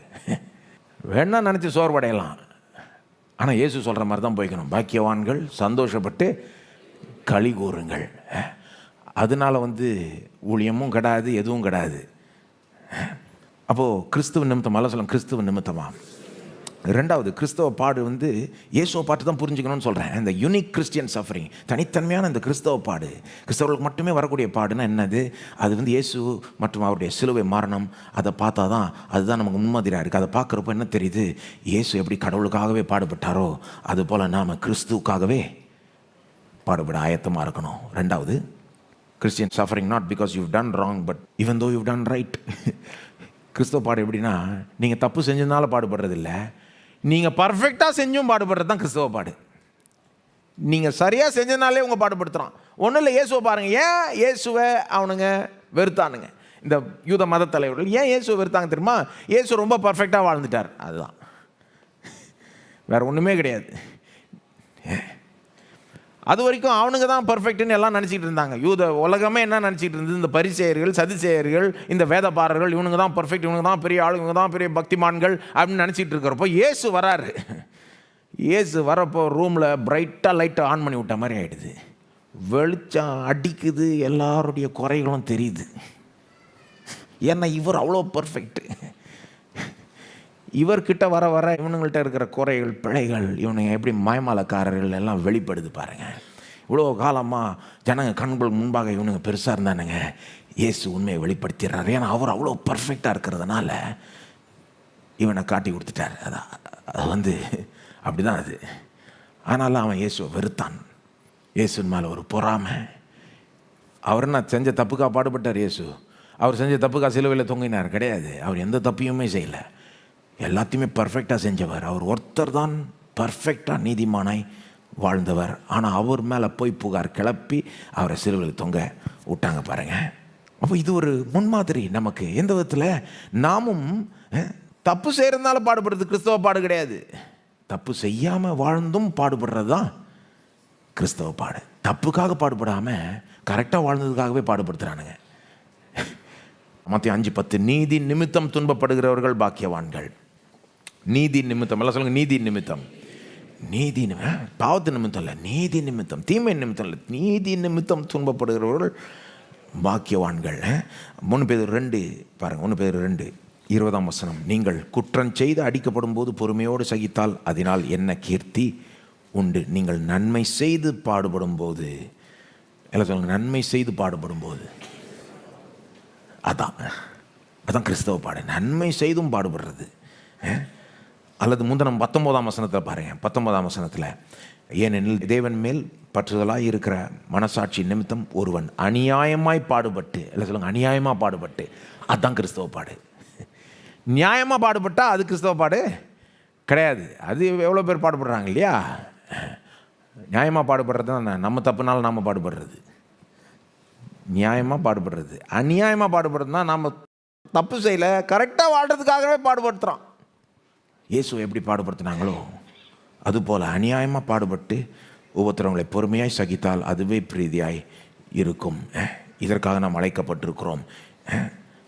அப்போ பாருங்கள், கிறிஸ்தவ பாடு இயேசு நிமித்தமாய் கரெக்டாக வாழ்கிறதுனாலேயே இது எத்தனையோ விதத்தில் மேனிஃபெஸ்ட் ஆகலாம் பாருங்கள். வேலையில் ஒருத்தர் நான் நேர்மையாக இருப்பேன், ஏன்னா நான் இயேசுவை பிரியப்படுத்த விரும்புகிறேன், இயேசுவை நம்புகிறேன், அவரை பிரியப்படுத்த விரும்புகிறேன், ஆகவே நான் நேர்மையாக இருப்பேன்னா எல்லாருமே ஒத்துப்பாங்களா? எல்லாரும் கைத்தட்டுவாங்களா? சிலர் எதிர்ப்பாங்க. அதை நீ நேர்மையாக இருந்தால் எங்கள் பொழப்பு கட்டுறோம் அப்படின்வான். இது எல்லா இடத்துலையும் பார்க்கலாம். ஒரு மாணவன் எல்லாரும் இந்த காப்பி அடிக்கிற பழக்கம், இந்த பிட் அடிக்கிறது, இந்த பழக்கம்லாம் இருக்கிறப்போ ஒரு மாணவன் இல்லை நான் அதெல்லாம் நான் கரெக்டாக எழுத விரும்புகிறேன்னா அவனை சும்மா விடுவாங்களா மற்றவங்கலாம்? எனக்கு உதவி செய்யலை நீனு, என்ன பெரிய இதா நீனு அப்படின்வான். எல்லா லெவல்லையும் பார்க்கலாம். இதை பெரிய லெவலில் பார்க்கலாம், சின்ன லெவலில் பார்க்கலாம். கரெக்டாக வாழ்கிறதுனாலேயே சில நேரம் கஷ்டம். இது அப்படிப்பட்ட உலகம், இது கடவுளினுடைய தப்பு. இது சிலர் கடவுளை சும்மா பழி சுமந்துட்டு இருப்பாங்க. ஏங்க இது அப்படிப்பட்ட உலகங்க. இது நல்லா வாழ விரும்புகிறவனை சும்மா விடாத ஒரு உலகம். இயேசுவை துன்பப்படுத்தின உலகம். ஆகவே கிறிஸ்தவர்களையும் துன்பப்படுத்துறதுல எந்த ஒரு ஆச்சரியமும் கிடையாது பாருங்கள். ஆனால் நாம் புரிஞ்சுக்கணும், இந்த மாதிரி பாடுக்கு நாம் அழைக்கப்பட்டிருக்கிறோம். இது வரும்னு தேவன் சொல்லிட்டார், போதிச்சிட்டார். இயேசு நமக்கு முன்மாதிரியாய் இருக்கிறார். ஆகவே இதை ஃபேஸ் பண்ண ரெடி ஆகிக்கணும், மென்டலி ரெடி ஆகிக்கணும். வந்தால் என்ன பரவாயில்ல. அதனால் நம்ம நன்மை செய்கிறது ஒன்றும் நிறுத்திடக்கூடாது, குறைக்கவும் கூடாது. இன்னும் நிறைய செய்யலாம், பரவாயில்ல. வந்தால் கூட அது பரவாயில்ல, இன்னும் அதிகமாக வந்தால் கூட பரவாயில்ல போ. ஏன்னா இப்படிப்பட்ட பாடுக்கு நாம் அழைக்கப்பட்டிருக்கிறோம். நன்மை செய்யும் போது, பாடு வரும்போது நீங்கள் பொறுமையாய் சகித்தால் அது தேவனுக்கு பிரீதியாய் இருக்கும். திரும்ப சொல்கிறேன், நீங்கள் என்ன இழந்தாலும் அதெல்லாம் காம்பன்சேட் பண்ணுவார் தேவன். நீங்கள் அவருக்காக தைரியமாக நிற்கிறப்போ, சாட்சியாக நிற்கிறப்போ, வாழ்கிறப்போ நீங்கள் அல்டிமேட்டாக எதையும் இழக்கவே மாட்டீங்க. ஆனால் உலகம் பாருங்கள் அப்படியே தலையில் புரிஞ்சுக்கும். உலகம் எப்படி புரிஞ்சுக்குது? பாடுபடுறாங்கனாலே என்னமோ தப்பு செஞ்சுருப்பாங்க அப்படி தானே புரிஞ்சுக்கிறாங்க நிறைய பேர். எப்படி புரிஞ்சுப்பாங்க? ஒருத்தர் கஷ்டத்தில் இருந்தாங்கனாலே என்னன்னு நினச்சிப்பாங்க, என்னமோ செஞ்சுருப்பான் அவன், அதனால தான் இப்படி கஷ்டப்படுறான். ஒன்று இந்த ஜென்மத்தில் அல்லது முந்தின ஜென்மத்தில் எங்கேயாவது என்னமோ நடந்திருக்கும், அதனால தான் இப்படி கஷ்டப்படுறான். இந்த மாதிரிலாம் புத்தி இருக்குது உலகத்தில். அதெல்லாம் மாறணும் பாருங்கள். சிலுவையை பார்த்தாலே மாறிடும். சொல்கிறாங்க, உலகத்தில் சொல்லுவாங்கல்ல, நல்லவங்களுக்கு கெட்டதெல்லாம் நடக்காதுங்க. ஏங்க, சிலுவையில் மிக மிக நல்லவர், அவரை போல் நல்லவர் யாருமே இல்லை. ஆனால் அவருக்கு தான் இருக்கிறதுலே மோசமான காரியம் நடந்தது. அதுவே நம்மளை யோசனையை மாற்றணும். அப்போது இது இப்படி நினைக்கக்கூடாது. ஒருத்தர் பாடுபடுறாங்கனாலே, கஷ்டப்படுறாங்கனாலே நமக்கு தப்பு செஞ்சுருக்காங்கன்னு அர்த்தம் கிடையாது. ஒருத்தர் பாடுபடாமல் நல்லா இருக்கிறதுனால அவங்க ரொம்ப சூப்பராக வாழ்ந்துட்டாங்கன்னு அர்த்தம் கிடையாது. இதெல்லாம் உலகத்தின் புத்தி. சிலுவையை பார்க்குறப்ப அதெல்லாம் மாறிடணும். சிலுவையை வச்சு யோசிக்கணும். சிலுவை நம்ம எண்ணத்தை தலையில் திருப்பிடும் பாருங்க. Life is more complex then that. The cross corrects worldly thinking. ஒருத்தரை நிந்திக்கிறாங்கனாலே, இவ்வளோ மோசமாக பேசுகிறாங்கனாலே பெரிய தப்பு செஞ்சுருப்பாங்க, அதனால தானே பேசுகிறான். இயேசுவை பேசுனாங்கல்ல, எப்படி கிண்டல் செய்தானுங்க, எப்படி நிந்திச்சானுங்க, எப்படி பரியாசம் பண்ணானுங்க. அவர் என்ன தப்பு செஞ்சார்? எந்த தப்பையும் செய்யலை. அப்போது கிறிஸ்தவர்களாகிய நாம் உலகத்தார் மாதிரி யோசிச்சுக்கிட்டு இருக்கக்கூடாது. உலகம் அப்படி நினைக்கிட்டோம், நம்ம இந்த ஜென்மத்திலையோ எந்த ஜென்மத்திலையோ செஞ்சுருப்பான், அது அந்த புத்தியில் நமக்கு இருக்கவே கூடாது. பாடுபடுகிறவர்களை நாம் கிருபையாய் நடத்த வேண்டும். சரி, இந்த வசனத்தில் ஒரு 1-2 காரியங்கள் காமிச்சு முடிக்கிறேன். 19-20 இந்த இதை காண்பிக்கிறேன் பாருங்கள். இந்த பிரீதியாக இருக்கும், பிரீதியாக இருக்குன்னு 2 இடத்துல வருது. 19-20 அநியாயமாக பாடுபட்டு, 19 அநியாயமாக பாடுபட்டு உபத்திரவங்களை பொறுமையாய் சகித்தால் அதுவே பிரீதியாக இருக்கும். எல்லாம் சொல்லுங்க, பிரீதியாக இருக்கும். 20ஆம் வசனமும் அப்படியே சொல்லுது பாருங்கள். நீங்கள் 20ஆம் வசனத்தினுடைய பிற்பகுதி, நீங்கள் நன்மை செய்து பாடுபடும் போது பொறுமையோடு சகித்தால் அதுவே தேவனுக்கு முன்பாக பிரீதியாக இருக்கும்னா, தேவனுக்கு முன்பாக அது ஒரு பிரியமான ஒரு காரியமாக இருக்கும். ஆங்கிலம் சொல்லுது, it's a gracious thing in the sight of God. அப்படின்னா it's like a noble thing, it's a glorious thing, it's a beautiful thing. அது தேவனுக்கு முன்பாக ஒரு பிரியமான ஒரு காட்சி. எது?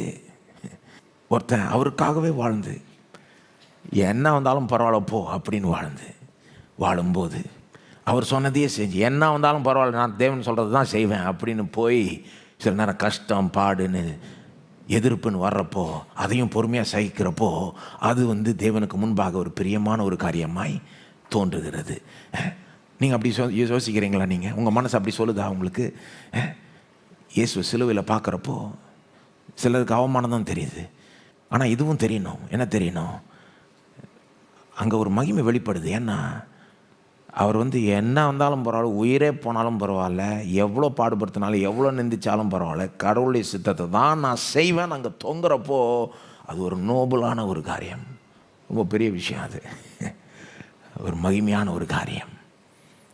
என்ன வந்தாலும் பரவாயில்ல, நான் கரெக்டாக தான் வாழுவேன். எவ்வளோ வேணால் நீ எதிர்ப்பு தெரிவி, என்ன வேணால் செஞ்சுக்கோ, எவ்வளோ வேணால் கஷ்டப்படுத்தினாலும் கூட நான் தேவனுக்கு பிரியமான விதத்தில் தான் வாழுவேன். அதனால் எந்த கஷ்டத்தையும் சந்திக்க நான் ரெடின்னு போகிறவன் அவன் ரொம்ப பெரிய ஆள்.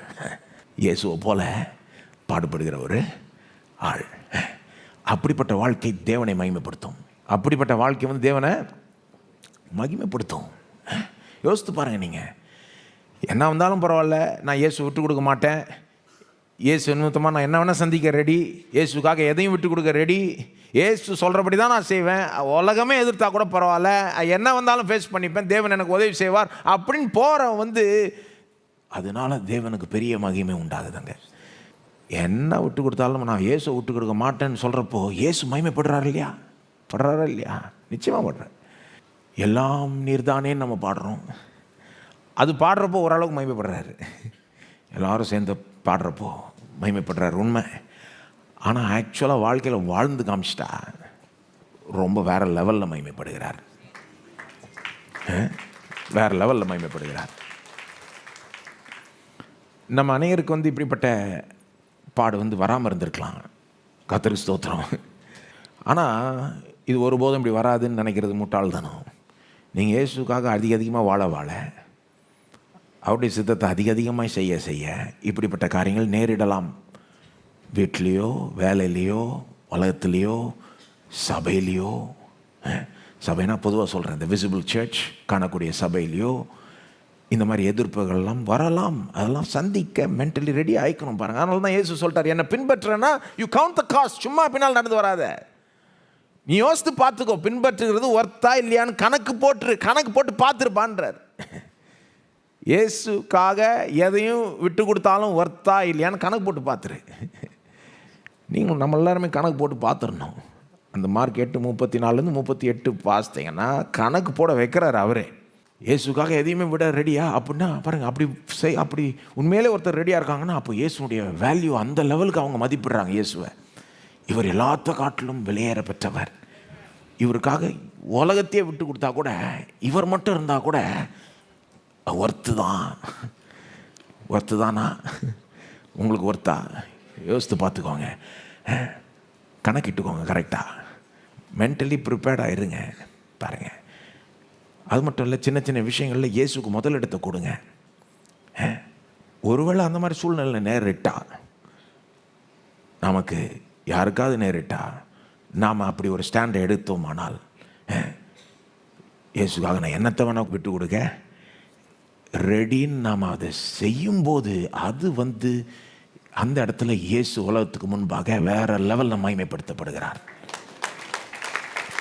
ஏன்னா அவர் உண்மையிலே விலையேற பெற்றவர், அவர் உண்மையிலே உலகத்தை காட்டிலும் பெரியவர்.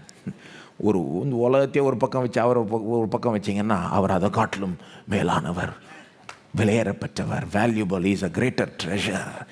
அவர் தான் நம்மளை சிருஷ்டித்தார், உயிர் மூச்சை கொடுத்தார், அவர் தான் நம்மளை ரட்சித்தார், அவர் தான் நம்ம வாழ்க்கையை மாற்றி கொண்டு வருகிறார். ஒரு நாள் அவருடைய முகத்தை தான் நம்ம பார்த்து ரசிப்போம், நித்தியமாய் சந்தோஷிப்போம். அவர் இருந்தால் எல்லாம் இருக்கிற மாதிரி, அவர் இல்லைன்னா எதுவுமே இல்லைன்ற மாதிரி ஆகிடுது. இதுதான் உண்மை. ஆனால் நாம் இதெல்லாம் கரெக்டாக யோசித்துக்கணும், உண்மையிலே இதுதானா அப்படின்றத நாம் மென்டலாக ரெடி ஆகிக்கணும். நம்ம அடுத்த வாரம் அதை தொடருவோம். இப்பொழுதுக்கு எந்திரிச்சு நிற்போம். ஸ்தோத்திரம் ஆண்டவரே, உமக்கு பிரியமான ஒரு வாழ்க்கையை வாழ நீர் எப்படிப்பட்ட வாழ்க்கைக்கு எங்களை அழைச்சிருக்கிறோ அப்படிப்பட்ட வாழ்க்கையை வாழ, தைரியமாக வாழ, என்ன வந்தாலும் உமக்காக நிற்க, உமக்கு சாட்சியாக இருக்க, உம்மை குறித்து வெட்கப்படாமல் உம்மை மகிமைப்படுத்தி, பேச்சிலையும் சரி, வாழ்க்கையிலையும் சரி, நடத்தையிலையும் சரி, நற்கிரியையிலையும் சரி, இப்படி வாழ கிருபை செய்ய ஆண்டவரே. ஸ்தோத்திரம் ஆண்டவரே. அப்படி வாழும்போது நிச்சயமாக நீர் மகிமைப்படுகிறீர். உடைய மகிமைக்கென்றே நாங்கள் வாழ விரும்புகிறோம் ஆண்டவரே. ஸ்தோத்திரம் ஆண்டவரே. ஒருவேளை உமக்காக எவ்வளோ காரியங்களை இழந்தவர்கள் இருப்பார்களானால், நிமித்தமாய் பாடுபட்டவர்கள் இருப்பார்களானால், நீதி நிமித்தமாய் பாடுபட்டவர்கள் இருப்பார்களானால், அவர்களை பலப்படுத்தும் ஆண்டவரே. அவர்களை சந்தோஷிப்பிக்க உதவி செய்யும். அவர்களுக்கு பெரிய ஒரு பலன் வருகிறது, இம்மையிலும் மறுமையிலும் இருக்குது என்பதை அவள் நம்ப செய்ய ஆண்டவரே. அது மட்டும் இல்லை, எந்த காரணத்து நிமித்தமாய் பாடுபவர்களுக்காக ஜெபிக்கிறேன், அவர்களையும் நீர் பலப்படுத்தும் ஆண்டவரே. உன் மேலே நம்பிக்கை வைத்து அதெல்லாம் சந்திக்க மேற்கொள்ள கிருபை செய்யும். இந்த பாடுகள்லாம் கண்டு, இந்த கஷ்டங்கள்லாம் கண்டு சோர்வடையாமல் தொடர்ந்து உம்மை பின்பற்றி வர கிருபை செய்யும். இப்படி ஜானங்களை தொடர்ந்து நீர் வழி நடத்தும், ஆசீர்வதியும், ஆசீர்வாதமாய் ஆக்கும். இயேசுவின் நாமத்தில் ஜெபிக்கிறோம், ஆமேன். இப்படி கர்த்தராகிய இயேசு கிறிஸ்துவுடைய கிருபையும், பிதாவாகிய தேவனுடைய அன்பும், பரிசுத்த ஆவியானவருடைய ஐக்கியமும் சமாதானமும் நம்மோடு இன்றைக்கும் என்றைக்கும் இருப்பதாக. ஆமேன்.